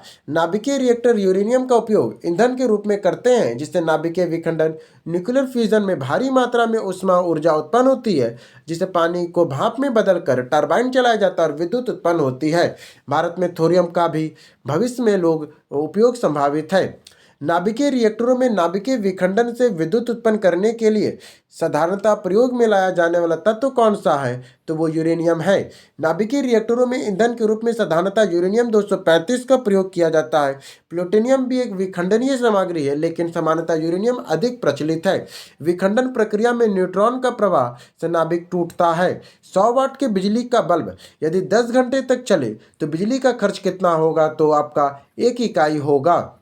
बिजली की खपत का यूनिट वाट गुने घंटे होता है। खपत बराबर 100 गुने 10 करेंगे तो 1000, तो 1 किलोवाट आवर हो गया। तो 1 किलोवाट बराबर 1 यूनिट बिजली कहा जाता है। 2 समानांतर प्रतिरोधों वाले सर्किट का कुल प्रतिरोध 1.403 किलो ओम है। 2 समानांतर प्रतिरोध वाले सर्किट का कुल प्रतिरोध 1.403 किलो ओम है। यदि एक प्रतिरोध का मान 2.0 किलो ओम है तो दूसरे प्रतिरोध का मान क्या होगा? तो दूसरे प्रतिरोध का मान 4.700 किलो ओम होगा। समानांतर क्रम का सूत्र। अगला क्वेश्चन, एक सामान्य शुष्क सेल में विद्युत अपघटय होता है। एक सामान्य शुष्क सेल में विद्युत अपघटय होता है अमोनिया क्लोराइड के रूप में। एक सामान्य शुष्क सेल में विद्युत अपघटय कहाँ होता है? तो अमोनिया क्लोराइड में होता है। शुष्क सेल ड्राई सेल में अमोनिया क्लोराइड या जिंक क्लोराइड पेस्ट का उपयोग विद्युत अपघटय के रूप में होता है। इसमें जस्ते का बर्तन एनोड और कार्बन की छड़ कैथोड का कार्य करती है। मैग्नीज डाइऑक्साइड MnO2 का प्रयोग विदूषक के रूप में होता है। ये 1 m किलोग्राम द्रव्यमान का ई कूलॉम आवेश वाले इलेक्ट्रॉन स्थिर अवस्था v वोल्ट के विभवांतर से गति करता है, तब उसकी अंतिम ऊर्जा होगी, वो होगी आपका कितना होगा? EV। यदि आवेशित कण को विभवांतर v द्वारा त्वरित काम कराने पर प्राप्त ऊर्जा E आवेश विभवांतर है, तो आवेश Q E होगा, अतः अंतिम ऊर्जा EV होगी। निम्नलिखित में से कौन सा सही मेल है? ठीक है, क्या कहता है? विद्युत मोटर विद्युत ऊर्जा को यांत्रिक ऊर्जा में बदलता है। सुरक्षा फ्यूज विद्युत धारा को तापीय प्रवाह में बदलता है। विद्युत जनरेटर विद्युत चुंबकीय प्रेरण के लिए यूज होता है। फिर कहता है यूरेनियम से क्या बनता है? यूरेनियम से बिजली बनती है। यूरेनियम एक रेडियोधर्मी तत्व है जिसका प्रयोग परमाणु ऊर्जा के संयंत्रों में ईंधन के रूप में होता है। इसमें नाभिकीय विखंडन प्रक्रिया द्वारा बिजली का उत्पन्न किया जाता है। टरबाइन और डायनेमो से बिजली उत्पन्न करने के लिए किस ऊर्जा को विद्युत ऊर्जा में परिवर्तित करते हैं? तो मैकेनिकल ऊर्जा में परिवर्तित करते हैं। टरबाइन और डायनेमो मैकेनिकल ऊर्जा यांत्रिक ऊर्जा को विद्युत ऊर्जा में बदलता है। टरबाइन के घूमने के लिए पानी भाप और हवा की गतिज ऊर्जा का उपयोग करते हैं। डायनेमो क्या है? तो विद्युत ऊर्जा को यांत्रिक ऊर्जा में बदलता है। डायनेमो क्या करता है? तो यांत्रिक ऊर्जा को यह विद्युत ऊर्जा में परिवर्तित, डायनेमो क्या करता है? यांत्रिक ऊर्जा को विद्युत ऊर्जा में परिवर्तित करता है। इसके बाद यह माइकल फैराडे ने विद्युत चुम्बकीय प्रेरण के सिद्धांत पर कार्य करता है। यह माइकल फैराडे के विद्युत चुम्बकीय प्रेरण के सिद्धांत पर कार्य करता है। एसी करंट को कैसे उत्पन्न करते हैं? एसी करंट को डायनेमो के द्वारा एसी करंट उत्पन्न होता है। एसी करंट प्रतिवर्ती धारा डायनेमो, एसी जनरेटर या अल्टरनेटर द्वारा उत्पन्न की जाती है। ट्रांसफार्मर केवल वोल्टेज एसी को कम से या ज़्यादा करता है, उत्पन्न नहीं करता है। जो ट्रांसफार्मर होता है वो एसी को कम या ज़्यादा कर सकता है, उत्पन्न नहीं कर सकता है। जबकि चोक कुंडली धारा को नियंत्रित करती, जो चोक कुंडली होता है वो धारा को नियंत्रित करती है। विद्युत मोटर में क्या होता है? तो विद्युत मोटर विद्युत ऊर्जा को यांत्रिक ऊर्जा में बदलता है। इसके बाद विद्युत मोटर का कार्य विद्युत ऊर्जा को यांत्रिक ऊर्जा में बदलना है। यह फ्लेमिंग के बाएं हाथ के नियम, राइट हैंड रूल पर आधारित है। जो विद्युत का मोटर है वो किस पर आधारित है? फ्लेमिंग के बाएं हाथ के नियम पर आधारित है। फ्लेमिंग के बाएं हाथ के नियम पर आधारित है। इसका प्रयोग पंखा, मिक्सर, वॉशिंग मशीन आदि में होता है। फिर आता है फोटो इलेक्ट्रिक सेल, एक ऐसा उपकरण है जो कि प्रकाश ऊर्जा को विद्युत ऊर्जा में बदलता है। क्या करता है? फोटो इलेक्ट्रिक सेल एक ऐसा उपकरण है जो कि प्रकाश ऊर्जा को विद्युत ऊर्जा में बदलता है। फोटो इलेक्ट्रिक सेल प्रकाश ऊर्जा को सीधे विद्युत ऊर्जा में परिवर्तित करता है या प्रकाश विद्युत प्रभाव के सिद्धांत पर कार्य करता है। इसे इलेक्ट्रॉनिक आई भी कहा जाता है। सौर सेल एक उपकरण है जो प्रकाश ऊर्जा को विद्युत ऊर्जा में परिवर्तित करता है, जो हमारे ऊर्जा के उच्चतम उत्पादन दोपहर के समय को प्राप्त होता है, जब सूर्य हमारे सिर के ऊपर ठीक होता है, क्योंकि जब सूर्य की किरणें लंबवत गिरती है तो प्रकाश की किरण का घनत्व अधिकतम होता है। फिर आता है जब सूर्य की किरणें सौर पैनल पर लंबवत गिरती है तो प्रति इकाई क्षेत्रफल पे ऊर्जा का घनत्व अधिकतम होता है। वायुमंडल द्वारा प्रकाश का अवशोषण, अपकिरण भी न्यूनतम होता है, इसीलिए दोपहर में सौर ऊर्जा उत्पादन सर्वाधिक होता है। चुंबकीय सुई किस तरफ संकेत करती? चुंबक की जो सुई है वो किस तरफ संकेत करती है? ये उत्तर की तरफ संकेत करती है। स्वतंत्र रूप से लटकी हुई चुंबक सुई हमेशा उत्तर दक्षिण दिशा में ठहरती है। इसमें उत्तर दिशा नॉर्थ और भारत के भौगोलिक उत्तर दिशा की ओर संकेत है। यह पृथ्वी के अपने चुंबकीय क्षेत्र के कारण होती है। चुंबकत्व का अनुचुंबकीय सिद्धांत निम्न में से किसके द्वारा दिया गया? चुंबकत्व का अनुचुंबकीय सिद्धांत किसके द्वारा दिया गया है? तो यह दिया गया है आपका प्लेटिनियम के द्वारा। अनुचुंबकीय पदार्थ वे हैं जो चुंबकीय क्षेत्रों में रखे जाने पर क्षेत्र की दिशा में मामूली रूप में चुंबकत्व होते हैं। क्या कहते हैं? अनुचुंबकीय क्षेत्र वे पदार्थ हैं जो चुंबकीय क्षेत्र में रखे जाने पर वो क्षेत्र की दिशा में मामूली रूप से चुंबकित होते हैं, जैसे प्लेटिनियम, एल्यूमिनियम, क्रोमियम, सोडियम अनुचुंबकीय पदार्थ है। प्लेटिनियम, एल्यूमिनियम, क्रोमियम, सोडियम आदि क्या है? ये सब अनुचुंबकीय पदार्थ है। लोहा और निकेल लौह चुंबकीय पदार्थ है, जबकि लोहा और निकेल जो है ये लौह चुंबकीय पदार्थ है। सड़क प्रकाश का उपयोग आने वाले बल्बों को जोड़ा जाता है। कैसे जोड़ा जाता है? तो समानांतर क्रम में जोड़ा जाता है। सड़कों के लाइट, स्ट्रीट लाइट में घरेलू वायरिंग समानांतर क्रम में जोड़ी जाती है। समानांतर क्रम में यदि एक बल्ब खराब हो जाए तो बाकी जलती रहती है। इसे सभी उपकरणों में समान वोल्टेज मिलता है। उपकरणों को विद्युत आघात से बचाने वाली युक्ति कौन है? उसे फ्यूज कहते हैं। विद्युत फ्यूज एक सुरक्षा युक्ति है जो उपकरणों को शॉर्ट सर्किट या ओवरलोडिंग होने से नुकसान से बचाता है। यह परिपथ में सीरीज में लगाया जाता है। इसका गलनांक कम होता है। इसमें अधिक धारा बहने पर या पिघलकर परिपथ को तोड़ देता है। आमतौर पर सुरक्षा फ्यूज लगाने के लिए उपयोग किया जाने वाला तार किस पदार्थ का बना होता है? तो वो टिन और सीसा का एक मिश्र धातु है। फ्यूज का तार सिद्धांत टिन और सीसा का मिश्र धातु होता है। इसमें लगभग में 63% टिन और 37% सीसा होता है। इससे मिश्र धातु का गलनांक और उच्च प्रतिरोध होता है। एक विद्युत फ्यूज किस प्रभाव पे कार्य करती है? एक विद्युत का फ्यूज है वो किस प्रभाव पे कार्य करता है? तो वो विद्युत धारा के तापीय प्रभाव पर कार्य करता है। विद्युत फ्यूज की धारा तापीय ऊष्मा प्रभाव पे कार्य करता है। फ्यूज जूल का तापन नियम के अनुसार जब तार में अधिक धारा बहती है तो ऊष्मा उत्पन्न होती है और तार पिघला जाता है। एक संवाहक के तापक्रम परिवर्तन के कारण जिसमें विभव परिवर्तन होती है, इस घटना को क्या कहते हैं? एक संवाहक के तापक्रम परिवर्तन के कारण जिसमें विभव परिवर्तन होती है, इस घटना को थॉम्सन प्रभाव कहते हैं। यदि किसी चालक के सिरों का तापमान अलग अलग है तो उसके लंबाई के अनुदिश विभव में परिवर्तन या ऊष्मा का अवशोषण उत्सर्जन होता है। इसे थॉम्सन प्रभाव कहते हैं। सीबेक प्रभाव दो अलग अलग धातुओं की संधि पर होता है। पंखे की रफ्तार किस पे निर्भर करती है? जो पंखे की रफ्तार है वो किस पे निर्भर करती है? तो वो तुम्हारा वोल्टेज पे निर्भर करती है। पंखे की गति मुख्य रूप से सप्लाई की गई वोल्टेज पर निर्भर करती है। रेगुलेटर का काम वोल्टेज को नियंत्रित करना होता है। वोल्टेज बढ़ने पे मोटर का टॉर्क बढ़ता है और गति तेज हो जाती है। विद्युत चुंबक के कोर बनाने के लिए निम्नलिखित सामान्यतः उपयोग आने वाली सामग्री कौन सी है? तो वो नरम लोहा है। विद्युत चुंबक बनाने के लिए नरम लोहे का उपयोग करते हैं। नरम लोहा आसानी से चुंबकित और विचुंबकित हो जाता है। स्टील का उपयोग चुंबक के स्थायी चुंबक बनाने में करते हैं। स्टील का प्रयोग हम लोग स्थायी चुंबक बनाने में होता है। विद्युत संचरण के लिए उच्च वोल्टेज ग्रिड का उपयोग किया जाता है। कारण क्या है? उसका कारण है ऊष्मा के हानि का कम होना। बिजली के दूर तक भेजने के लिए बिजली को दूर तक भेजने के लिए उच्च वोल्टेज का उपयोग किया जाता है ताकि ऊष्मा के हानि कम हो। शक्ति हानि P = I/R/2R होती है।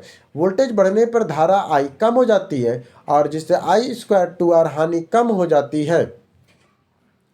पृथ्वी के चुंबकीय क्षेत्र में रखे गए दंड या बार चुंबक जिसका उत्तरी ध्रुव भौगोलिक उत्तर दिशा की ओर हो और चारों उदासीन बिंदुओं की संख्या को क्या कहेंगे? 2 होगी।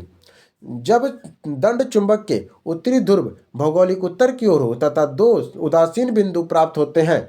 2 बिंदु चुंबक के विषुवत रेखा पर स्थित होते हैं। इन दोनों बिंदुओं के चुंबकीय क्षेत्र के क्षैतिज चुंबकीय क्षेत्र को संतुलित निरस्त कर देता है। निम्नलिखित में से कौन सी धातु रोशनी के बल्बों के फिलामेंट के रूप में प्रयोग करते हैं? तो फिलामेंट के रूप में किसका प्रयोग करते हैं? टंगस्टन का प्रयोग करते हैं। विद्युत बल्ब का फिलामेंट टंगस्टन का बना होता है जिसका गलनांक उच्च लगभग में 3422 डिग्री सेल्सियस होता है, जिसको यह पिघलता नहीं है। इसका प्रतिरोध भी उच्च होता है जिसमें श्वेत तृप्त होकर प्रकाश देता है। बिजली की खपत का बिल किसके मापन पर आधारित होता है? तो वो 1 वाट पर होता है। बिजली का बिल विद्युत ऊर्जा के खपत पर आधारित होता है जिसे किलोवाट घंटा कहा जाता है। चूंकि किलोवाट घंटा का बड़ा ही रूप है इसलिए मापन का आधार वाट होता है। 1 यूनिट बराबर 1000 वाट घंटा होता है। बिजली गिरने के दौरान कौन सी घटना घटती है? बिजली गिरने के दौरान कौन सी घटना घटती है? तो बिजली का निर्वहन होता है। बिजली गिरने के दौरान बिजली का निर्वहन होता है। बिजली गिरना एक विद्युत विसर्जन इलेक्ट्रिक डिस्चार्ज की प्रक्रिया है। इसमें बादलों और पृथ्वी 2 बादलों के बीच जमा हुई भारी आवेश को वायुमंडल के माध्यम से तेजी से प्रवाह होती है। निम्नलिखित में से कौन गैर आमोहिक प्रतिरोध का प्रतिनिधित्व करता है? तो गैर आमोहिक का कौन प्रतिनिधित्व करता है? टॉर्च बल्ब करता है। जो चालक ओम के नियम का पालन नहीं करते हैं उन्हें ओम अयोम या गैर आमोहिक कहते हैं। टॉर्च का बल्ब या गैर आमोहिक क्योंकि गर्म होने पर इसका प्रतिरोध बदल जाता है। एक सीधे विद्युत धारावाही चालक के चारों ओर चुंबकीय क्षेत्र रेखाएं होती है। कैसी होती है? तो वो होती है सकेंद्रित वृत्त की ओर। सीधे धारावाही चालक के चारों ओर चुंबकीय क्षेत्र की रेखाएं सकेंद्रित वृत्त के रूप में होती है। इसका केंद्र तार पर होता है और दाहिने हाथ में अंगूठे के नियम के दिशा की ओर होती है। अब आता है चालकता। निम्नलिखित में से कौन सा पद विद्युत परिपथ में विद्युत शक्ति के रूप में निरूपित नहीं करता है? तो IR² नहीं करता है। विद्युत शक्ति P का सही सूत्र होता है P = VI, P = I² होता है और P = V² होता है। I² विद्युत शक्ति का सूत्र नहीं है। विद्युत शक्ति विद्युत ऊर्जा के व्यय होने का दर है जिसे SI मात्रक वाट होता है। विद्युत शक्ति विद्युत ऊर्जा के व्यय होने की दर। विद्युत शक्ति क्या है? तो विद्युत ऊर्जा के व्यय होने की दर है जिसका SI मात्रक वाट है। इसके निम्नलिखित में दिए गए तार का प्रतिरोध निम्नलिखित में से दिए गए तार का प्रतिरोध होता है R = VI है। ओम के नियम के अनुसार यदि भौतिक अवस्था जैसे ताप समान रहे तो तार के चालक के सिरों का विभवांतर जिसमें प्रवाहित धारा के समानुपाती होता है। प्रतिरोध R/VI होता है। निम्नलिखित में से कौन सा शब्द किसी सर्किट के विद्युत शक्ति का प्रतिनिधित्व नहीं करता है? तो कौन नहीं करता है? तो वो V/I² नहीं कर सकता। बाकी शक्ति का प्रतिनिधित्व कौन कौन कर रहा है? VI करता है, I² R करता है। लघु पतन के समय परिपथ में विद्युत धारा का मान, जब अगर लघु पतन होता है उस समय परिपथ में विद्युत धारा का मान बहुत अधिक बढ़ जाता है। तब क्या होता है? बहुत अधिक बढ़ जाता है। लघु पतन शॉर्ट सर्किट के समय परिपथ में प्रतिरोध लगभग शून्य हो जाता है। अब प्रतिरोध कम होने पर विद्युत धारा का मान बहुत अधिक बढ़ जाता है, जिससे अत्यधिक ऊष्मा उत्पन्न होती है, जिससे आग लगने का खतरा रहता है। अर्धचालक वे सामग्री है जिसमें निम्न गुण होते हैं। अर्धचालक वे सामग्री है जिसमें कौन से गुण होते हैं? उसमें कौन कौन से गुण होते हैं? ये विद्युत चालकता और धातुओं की चालकता से कम होती है। इसमें विद्युत चालकता और धातुओं की चालकता से कम होती है। इसका उपयोग अर्धचालक वे पदार्थ है जिनकी चालकता सुचालक धातुओं से कम लेकिन कुचालक से अधिक होती है। उदाहरण के लिए सिलिकॉन और जर्मेनियम। ताप बढ़ने पर अर्धचालकों की चालकता बढ़ती है। तापमान बढ़ने पर अर्धचालकों की चालकता बढ़ती है। निम्न में से कौन सा धातु अर्धचालकों के रूप में ट्रांजिस्टर में प्रयोग होता है? निम्नलिखित में से कौन सा धातु है जो अर्धचालक के रूप में ट्रांजिस्टर में प्रयोग होता है? तो वो होता है जर्मेनियम। कौन सा होता है? जर्मेनियम। ट्रांजिस्टर बनाने के लिए सिलिकॉन और जर्मेनियम जैसे अर्धचालकों का उपयोग करते हैं, जिसमें अपद्रव्य मिलकर उसकी चालकता बढ़ाई जाती है, जैसे डोपिंग के लिए। फिर आता है तांबा, चांदी सुचालक है, ग्रेफाइट भी सुचालक है। गर्म करने पर एक अर्धचालक का प्रतिरोध घटता है। गर्म करने पे तापमान बढ़ने पे अर्धचालकों का प्रतिरोध घटता है। इसका कारण यह है कि ताप बढ़ने पर सहसंयोजक बंध टूटते हैं और अधिक मुक्त इलेक्ट्रॉन होल उपलब्ध होते हैं। धातुएं चालकों का प्रतिरोध ताप बढ़ने पर बढ़ता है। अतिचालक का लक्षण क्या है? अतिचालक का लक्षण शून्य पारगम्यता। अतिचालक का लक्षण क्या है? अतिचालक का लक्षण शून्य पारगम्यता होती है। अतिचालक वे पदार्थ है जिसमें विद्युत प्रतिरोध शून्य होता है। इसका एक मुख्य कारण है शून्य चुंबकीय पारगम्यता, जीरो मैग्नेटिक परमेबिलिटी। यह चुंबकीय क्षेत्र में अपने अंदर से गुजरने नहीं देता है। लेज के नियम के व्युत्पत्ति के लिए किसके संरक्षण के नियम का प्रयोग किया? लेज के नियम की व्युत्पत्ति के लिए इनमें से किसके संरक्षण के नियम का प्रयोग किया?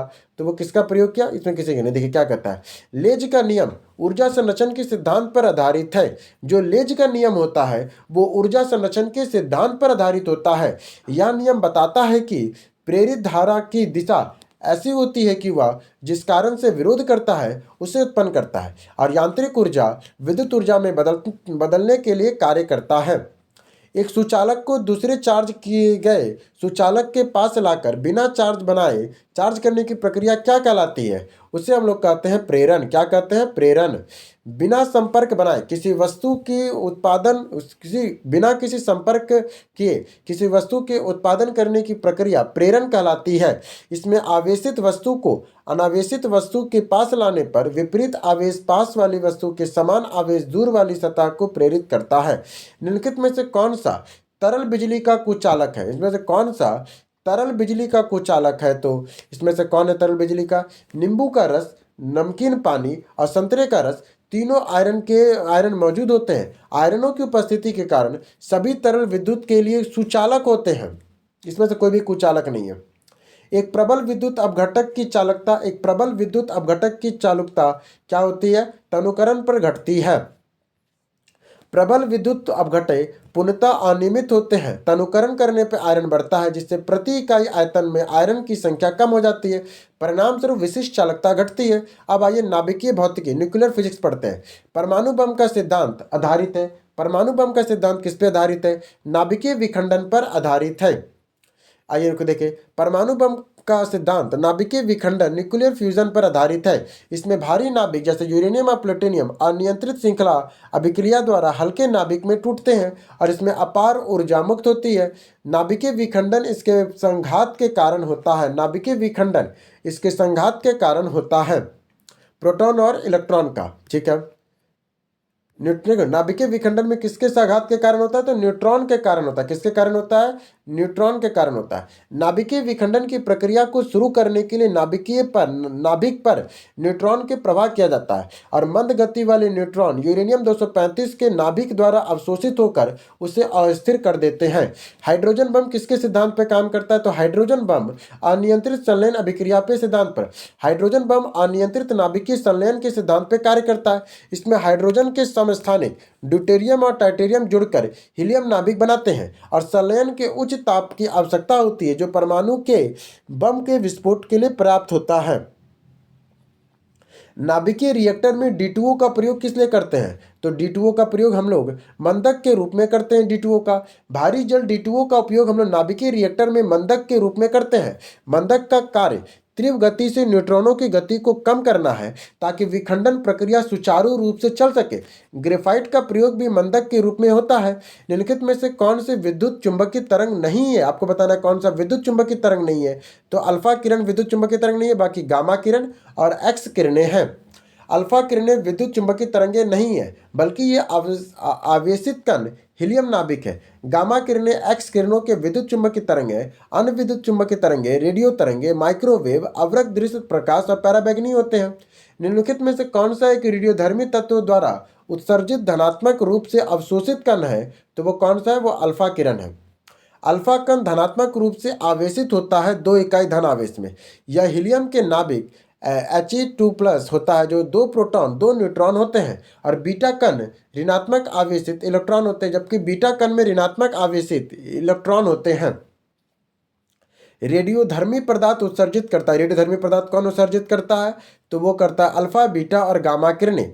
रेडियोधर्मी पदार्थों के नाभिक अस्थिर होते हैं और स्थायी प्राप्त करने के लिए क्षय होते हैं। इस प्रक्रिया में अल्फा, बीटा, गामा किरणें उत्सर्जित होती है। निम्नलिखित में किसमें ऋणात्मक आवेश होता है? ऋणात्मक आवेश किसमें होता है? तो बीटा किरण में होता है। बीटा किरणों में तीव्र गति वाले इलेक्ट्रॉन बनी होती है जिसपे कोई धनात्मक कोई ऋणात्मक कई ऋणात्मक बीटा किरणों की तीव्र गति वाले इलेक्ट्रॉन की बनी होती है। जो बीटा किरणें होती है वो तीव्र गति वाले इलेक्ट्रॉन की बनी होती है जिसपे इकाई ऋणात्मक आवेश होता है। अल्फा किरणों पर धनात्मक आवेश होता है, जबकि अल्फा किरणों पर धनात्मक आवेश होता है। गामा किरणें और एक्स किरणें आवेशहीन उदासीन होते हैं। किसी विखंडनीय द्रव का क्रांतिक द्रव्यमान होता है। किसी विखंडनीय द्रव का क्रांतिक द्रव्यमान कितना होता है? तो श्रृंखला के अभिक्रिया हेतु आवश्यक न्यूनतम द्रव्यमान होता है। क्रांतिक द्रव्यमान विखंडित पदार्थ की वह न्यूनतम मात्रा है जो कि आत्मनिर्भर परमाणु श्रृंखला अभिक्रिया में को बनाए रखने के लिए आवश्यक होते हैं। यदि द्रव्यमान के क्रम में सब क्राइटेरिया तो अभिक्रिया रुक जाएगी। अगला है कंप्यूटर और IT। 2G स्पेक्ट्रम में G अक्षर क्या है? तो इसे हम लोग जनरेशन कहते हैं। इसके बाद आ गया एक प्रिंटर की गुणवत्ता किसे निर्धारित की जाती है? तो प्रिंटर की गुणवत्ता बिंदु प्रति इंच से करते हैं, डॉट पर इंच से। प्रिंटर की गुणवत्ता डॉट पर इंच DPI से मापी जाती है। DPI जितना अधिक प्रिंटर की गुणवत्ता उतनी ही अच्छी होती है। निम्नलिखित में कौन से कंप्यूटर की भाषाएं हैं? तो कंप्यूटर की भाषा कौन सा है? तो आपका सभी है। कोरबा है, पाइथन है, स्केल सिकल है और जावा है। ये सभी कंप्यूटर प्रोग्रामिंग भाषाएं हैं। पाइथन एक उच्च स्तरीय और लोकप्रिय भाषा है। सिकल का प्रयोग रेडियो वीडियो गेम आदि में होता है। निम्नलिखित में से कौन सा एक कंप्यूटर की भाषा नहीं है? तो फास्टर कंप्यूटर की भाषा नहीं है, बाकी बेसिक, सी और फोर्ट्रन कंप्यूटर की भाषाएं हैं। फास्टर कोई मानक कंप्यूटर भाषा नहीं है, जबकि फोर्ट्रन पहली उच्च स्तरीय भाषा थी जिसका प्रयोग वैज्ञानिक गणनाओं में होता था। निम्नलिखित में से कौन सी तकनीक 5G मोबाइल संचार के नेटवर्क को सक्षम की जाएगी? तो किससे की जाएगी नेटवर्क को सक्षम? वो की जाएगी internet of things, edge computer और नेटवर्क लाइसेंसिंग से की जाएगी। 5G इंटरनेट ऑफ थिंग्स और कंप्यूटर लाइसेंसिंग तीनों को सक्षम बनाती है। IoT के विभिन्न उपकरणों को आपस में जोड़ने के लिए करते हैं। एज कंप्यूटर डेटा प्रोसेसिंग के स्रोत के पास होता है। एज कंप्यूटर में डेटा प्रोसेसिंग के स्रोत के पास होता है। हाल ही में समाचारों में देखी गई ChatGPT में GPT का पूर्ण रूप क्या? तो जनरेटिव प्री ट्रेड ट्रांसफॉर्मर होता है। ट्रांसफॉर्मर GPT मतलब होता है जनरेटेड प्री ट्रेंड ट्रांसफॉर्मर। यह कृत्रिम बुद्धिमत्ता AI आधारित भाषा मॉडल है जिसे OpenAI ने विकसित किया है। यह मानव जैसी भाषा समझने उत्पन्न करने में सक्षम है। भारत के प्रथम 3D मुद्रित मानव जैसे रोबोट का नाम क्या था? तो उसका नाम मानव ही था। भारत में पहले 3D मुद्रित मानव रूपी रोबोट को मानव नाम दिया था। इसे दिवाकर वैश्य ने बनाया था, जो IIT बॉम्बे के टेकफेस्ट 2014-15 में प्रदर्शित किया गया था। यह लगभग 2 फीट लंबा था। अब आइए अंतरिक्ष प्रौद्योगिकी। इसरो ने GSLV F-15 मिशन को किसके बारे में सत्य थे? GSLV C-15 के बारे में। ये देखिए 29 मई 2023 को इसरो ने GSLV F-15 के जरिए NBS-01 को लॉन्च किया। ठीक है, और जो भविष्य के संदर्भ में देखा जाए तो स्रोत में GSLV F-15 श्रीहरिकोटा में 100वां मिशन था। भारत द्वारा हाल ही में प्रक्षेपित किए गए अंतरिक्ष यान चंद्रयान 2 के एक भाग के रूप में लैंडर का नाम क्या है? तो उसका नाम क्या था? तो विक्रम था। क्या नाम था? विक्रम था। चंद्रयान 2 लैंडर का नाम विक्रम है, जो भारतीय अंतरिक्ष कार्यक्रम के जनक विक्रम साराभाई के नाम पर रखा गया है। इसे रोवर का नाम प्रज्ञान है और 22 जुलाई 2019 को GSLV मार्क 3 द्वारा इसे लॉन्च किया गया था। अब आता है अंतरिक्ष प्रौद्योगिकी, स्पेस टेक्नोलॉजी। उपग्रहों का उपयोग किया जाता है। उपग्रहों का उपयोग कहाँ करते हैं? तो उपग्रहों का प्रयोग करते हैं, उपग्रहों का उपयोग संचार, प्रसारण, मौसम विज्ञान, रिमोट सेंसिंग सहित कई क्षेत्रों में किया जाता है। कृत्रिम उपग्रह पृथ्वी और अन्य खगोलीय पिंडों की परिक्रमा करने वाले मानव निर्मित उपकरण है। इनका प्रयोग टेलीविजन, प्रसारण, रेडियो संचार और नेविगेशन में भी होता है। इनसेट 2A कब छोड़ा गया था? इनसेट 2A को 10 जुलाई 1992 को छोड़ा गया था। इनसेट 2A को 10 जुलाई 1992 को लॉन्च किया गया। इसे फ्रेंच गुयाना के केरू परीक्षण केंद्र में छोड़ा गया था। यह भारत का पहला बहुउद्देशीय उपग्रह है जिसे स्वदेशी रूप से निर्मित किया गया है। अब आइए प्रमुख वैज्ञानिक और आविष्कार। रडार का आविष्कार किसने किया है? रॉबर्ट वाटसन ने किया है। रडार का आविष्कार रॉकेटिस भौतिकी रॉबर्ट वाटसन ने 1935 में किया था। रडार का पूरा नाम है रेडियो डिटेक्शन एंड रेजिंग है। द्वितीय विश्व युद्ध में इसका प्रयोग हवाई हमलों के से पूर्व सचेत करने के लिए किया गया था। सर सीवी रमन को भौतिक का नोबेल पुरस्कार प्राप्त हुआ था। कब प्राप्त हुआ था? तो 1930 में प्राप्त हुआ था। सर सीवी रमन को 1930 में भौतिक का नोबेल पुरस्कार मिला था। यह पुरस्कार उन्हें प्रकाश के प्रकीर्णन, रमन इफेक्ट के उनके उत्कृष्ट कार्य के लिए मिला था। ये विज्ञान के क्षेत्र में नोबेल पुरस्कार जीतने वाले पहले भारतीय और एशियाई थे। रमन प्रभाव, सीवी रमन के बारे में रमन प्रभाव के कौन सा कथन सही है? तो कौन सा कथन सही है?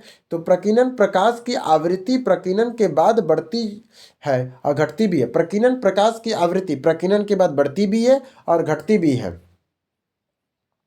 रमन प्रभाव प्रकाश के किरणों के फोटोन की आवृत्ति प्रकीर्णनों के बाद बदल जाती है। प्रकीर्णित प्रकाश की आवृत्ति मूल आवृत्ति से कम या अधिक हो सकती है। यह प्रावस्था प्रकीर्णन का उदाहरण है। आइंस्टीन के नोबेल प्राइज को किस कार्य के लिए मिला था? तो प्रकाश विद्युत प्रभाव के लिए मिला था। अल्बर्ट आइंस्टीन ने 1921 में भौतिक नोबेल पुरस्कार प्रकाश विद्युत प्रभाव की व्याख्या के लिए मिला था। यह पुरस्कार 1922 में प्रदान किया गया। सापेक्षता का सिद्धांत उन्हें नोबेल में नहीं मिला था, यद्यपि उनका सबसे प्रसिद्ध कार्य था। उस वैज्ञानिक का नाम बताया जिसने कहा था कि पदार्थ को ऊर्जा में बदला जा सकता है। वो आइंस्टीन ने कहा था। अल्बर्ट आइंस्टीन ने द्रव्यमान ऊर्जा तुल्यता का सिद्धांत दिया। अब प्रसिद्ध समीकरण E=mc² इसी सिद्धांत को दर्शाता है। इनके अनुसार द्रव्यमान को ऊर्जा में और ऊर्जा को द्रव्यमान में बदला जा सकता है। टेलीस्कोप की खोज किस वैज्ञानिक ने की थी? टेलीस्कोप की खोज किया था गैलीलियो ने किया था। टेलीस्कोप दूरबीन का उपयोग खगोलीय परिक्षेपणों के लिए गैलीलियो ने किया था। यद्यपि जेम्स वाट ने भाप इंजन का आविष्कार किया था। निम्नलिखित किस सदी की शुरुआत में हवाई जहाज का आविष्कार किया था? राइट ब्रदर्स ने किया था। हवाई जहाज एरोप्लेन का आविष्कार राइट ब्रदर्स ने किया था। उन्होंने 1903 में पहली सफल नियंत्रित उड़ान भरी थी। यह परिवहन के क्षेत्र में क्रांतिकारी खोज थी।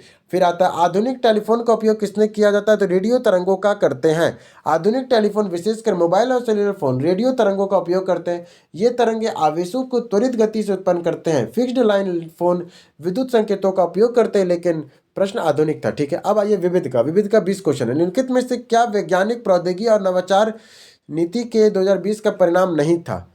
तो कौन सा नहीं है? अटल इनोवेशन नहीं है। अटल इनोवेशन मिशन की शुरुआत 2016 में हुई थी और STIP 2020 में की गई थी। एक राष्ट्र एक सदस्यता और अनुसंधान के नवाचार उत्कृष्टता 2020 के हैं।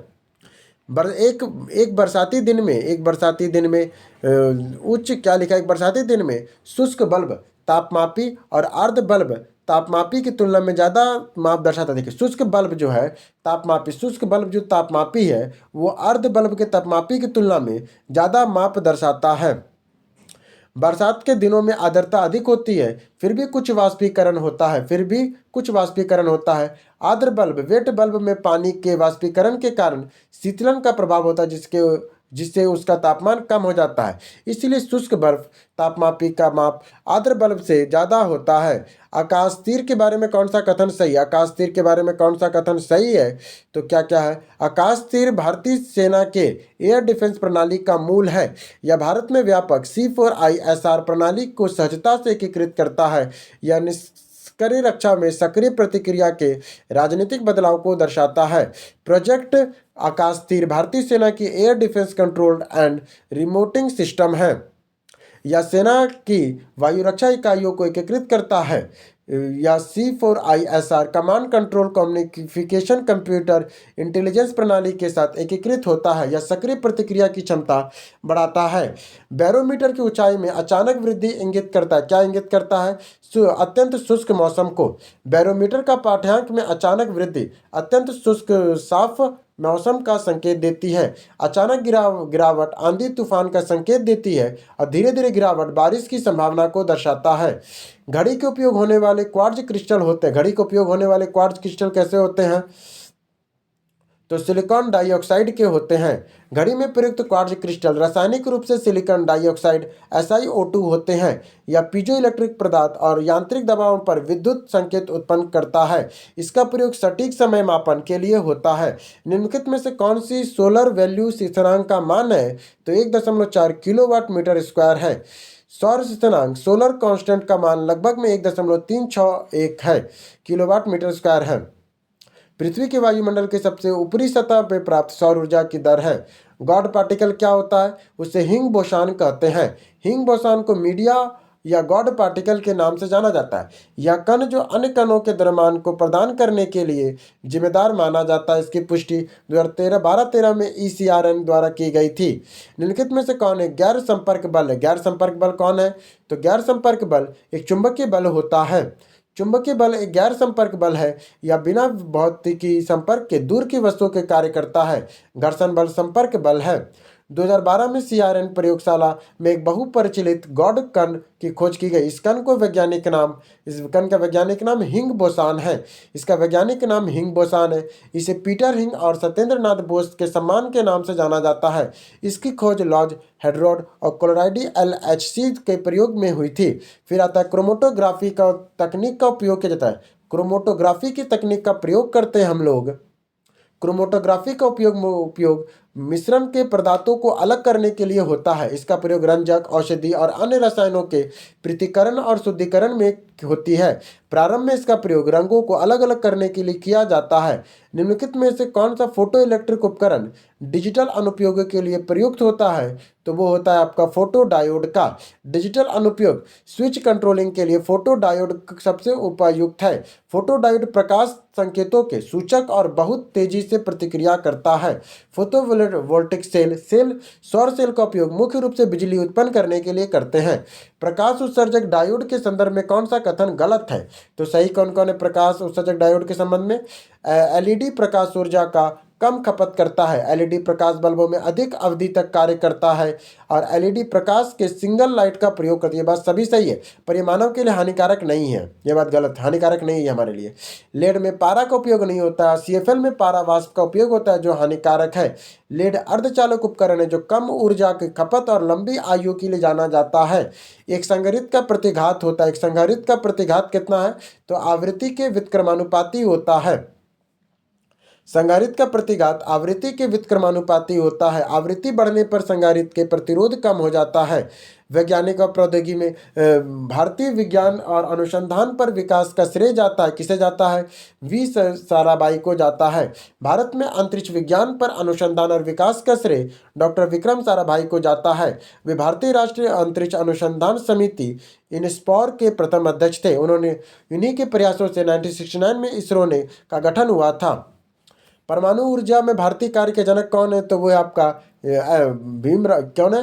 होमी जहांगीर भाभा है। इनके अध्यक्षता में 10 अगस्त 1948 को परमाणु ऊर्जा आयोग का गठन हुआ था। ये प्रसिद्ध भौतिक नाभिकीय भौतिकी विज्ञानी थे। शांति उद्देश्यों हेतु परमाणु शक्ति का उपयोग करने में भारत के किस देश को बहुत ज़्यादा आगे है, तो वो पाकिस्तान से हम लोग बहुत ज़्यादा आगे हैं। भारत का परमाणु कार्यक्रम शांति का उद्देश्य जैसे विद्युत उत्पादन चित्कर्ष पे केंद्रित है, जबकि पाकिस्तान का कार्यक्रम मुख्य रूप से हथियार पे केंद्रित है। भारत 1948 में परमाणु ऊर्जा अधिनियम द्वारा शांतिपूर्ण का उपयोग की घोषणा कर चुका है। यह दृष्टि से भारत पाकिस्तान से बहुत आगे है। भारत में निर्मित टैंक का नाम क्या है, तो उसका नाम अर्जुन है। भारत अर्जुन में स्वदेशी निर्मित युद्ध टैंक है। इसका विकास डीआरडीओ के CBRED लड़ाकू वाहन अनुसंधान विकास प्रतिष्ठान द्वारा किया गया था। यह तीसरी पीढ़ी का ट्रक है। प्रथम भारतीय उपग्रह आर्यभट्ट को कब छोड़ा गया था, तो 19 अप्रैल 1975 को छोड़ा गया था। इसे सोवियत संघ के कॉस्मोस 3M रॉकेट के कुपास्निक के प्रक्षेपण यहाँ से छोड़ा गया। इसका नाम प्राचीन नाम भारतीय गणितज्ञ आर्यभट्ट के नाम पर रखा गया है। इसरो का संक्षिप्त रूप क्या है, तो इंडियन स्पेस रिसर्च ऑर्गेनाइजेशन है। इंडियन स्पेस रिसर्च ऑर्गेनाइजेशन है। इसका गठन 15 अगस्त 1969 को हुआ था। इसका मुख्यालय बेंगलुरु में है। यहाँ पे हमारा फिजिक्स खत्म होता है। केमिस्ट्री हम लोग अगले वीडियो में करेंगे। तब तक के लिए धन्यवाद।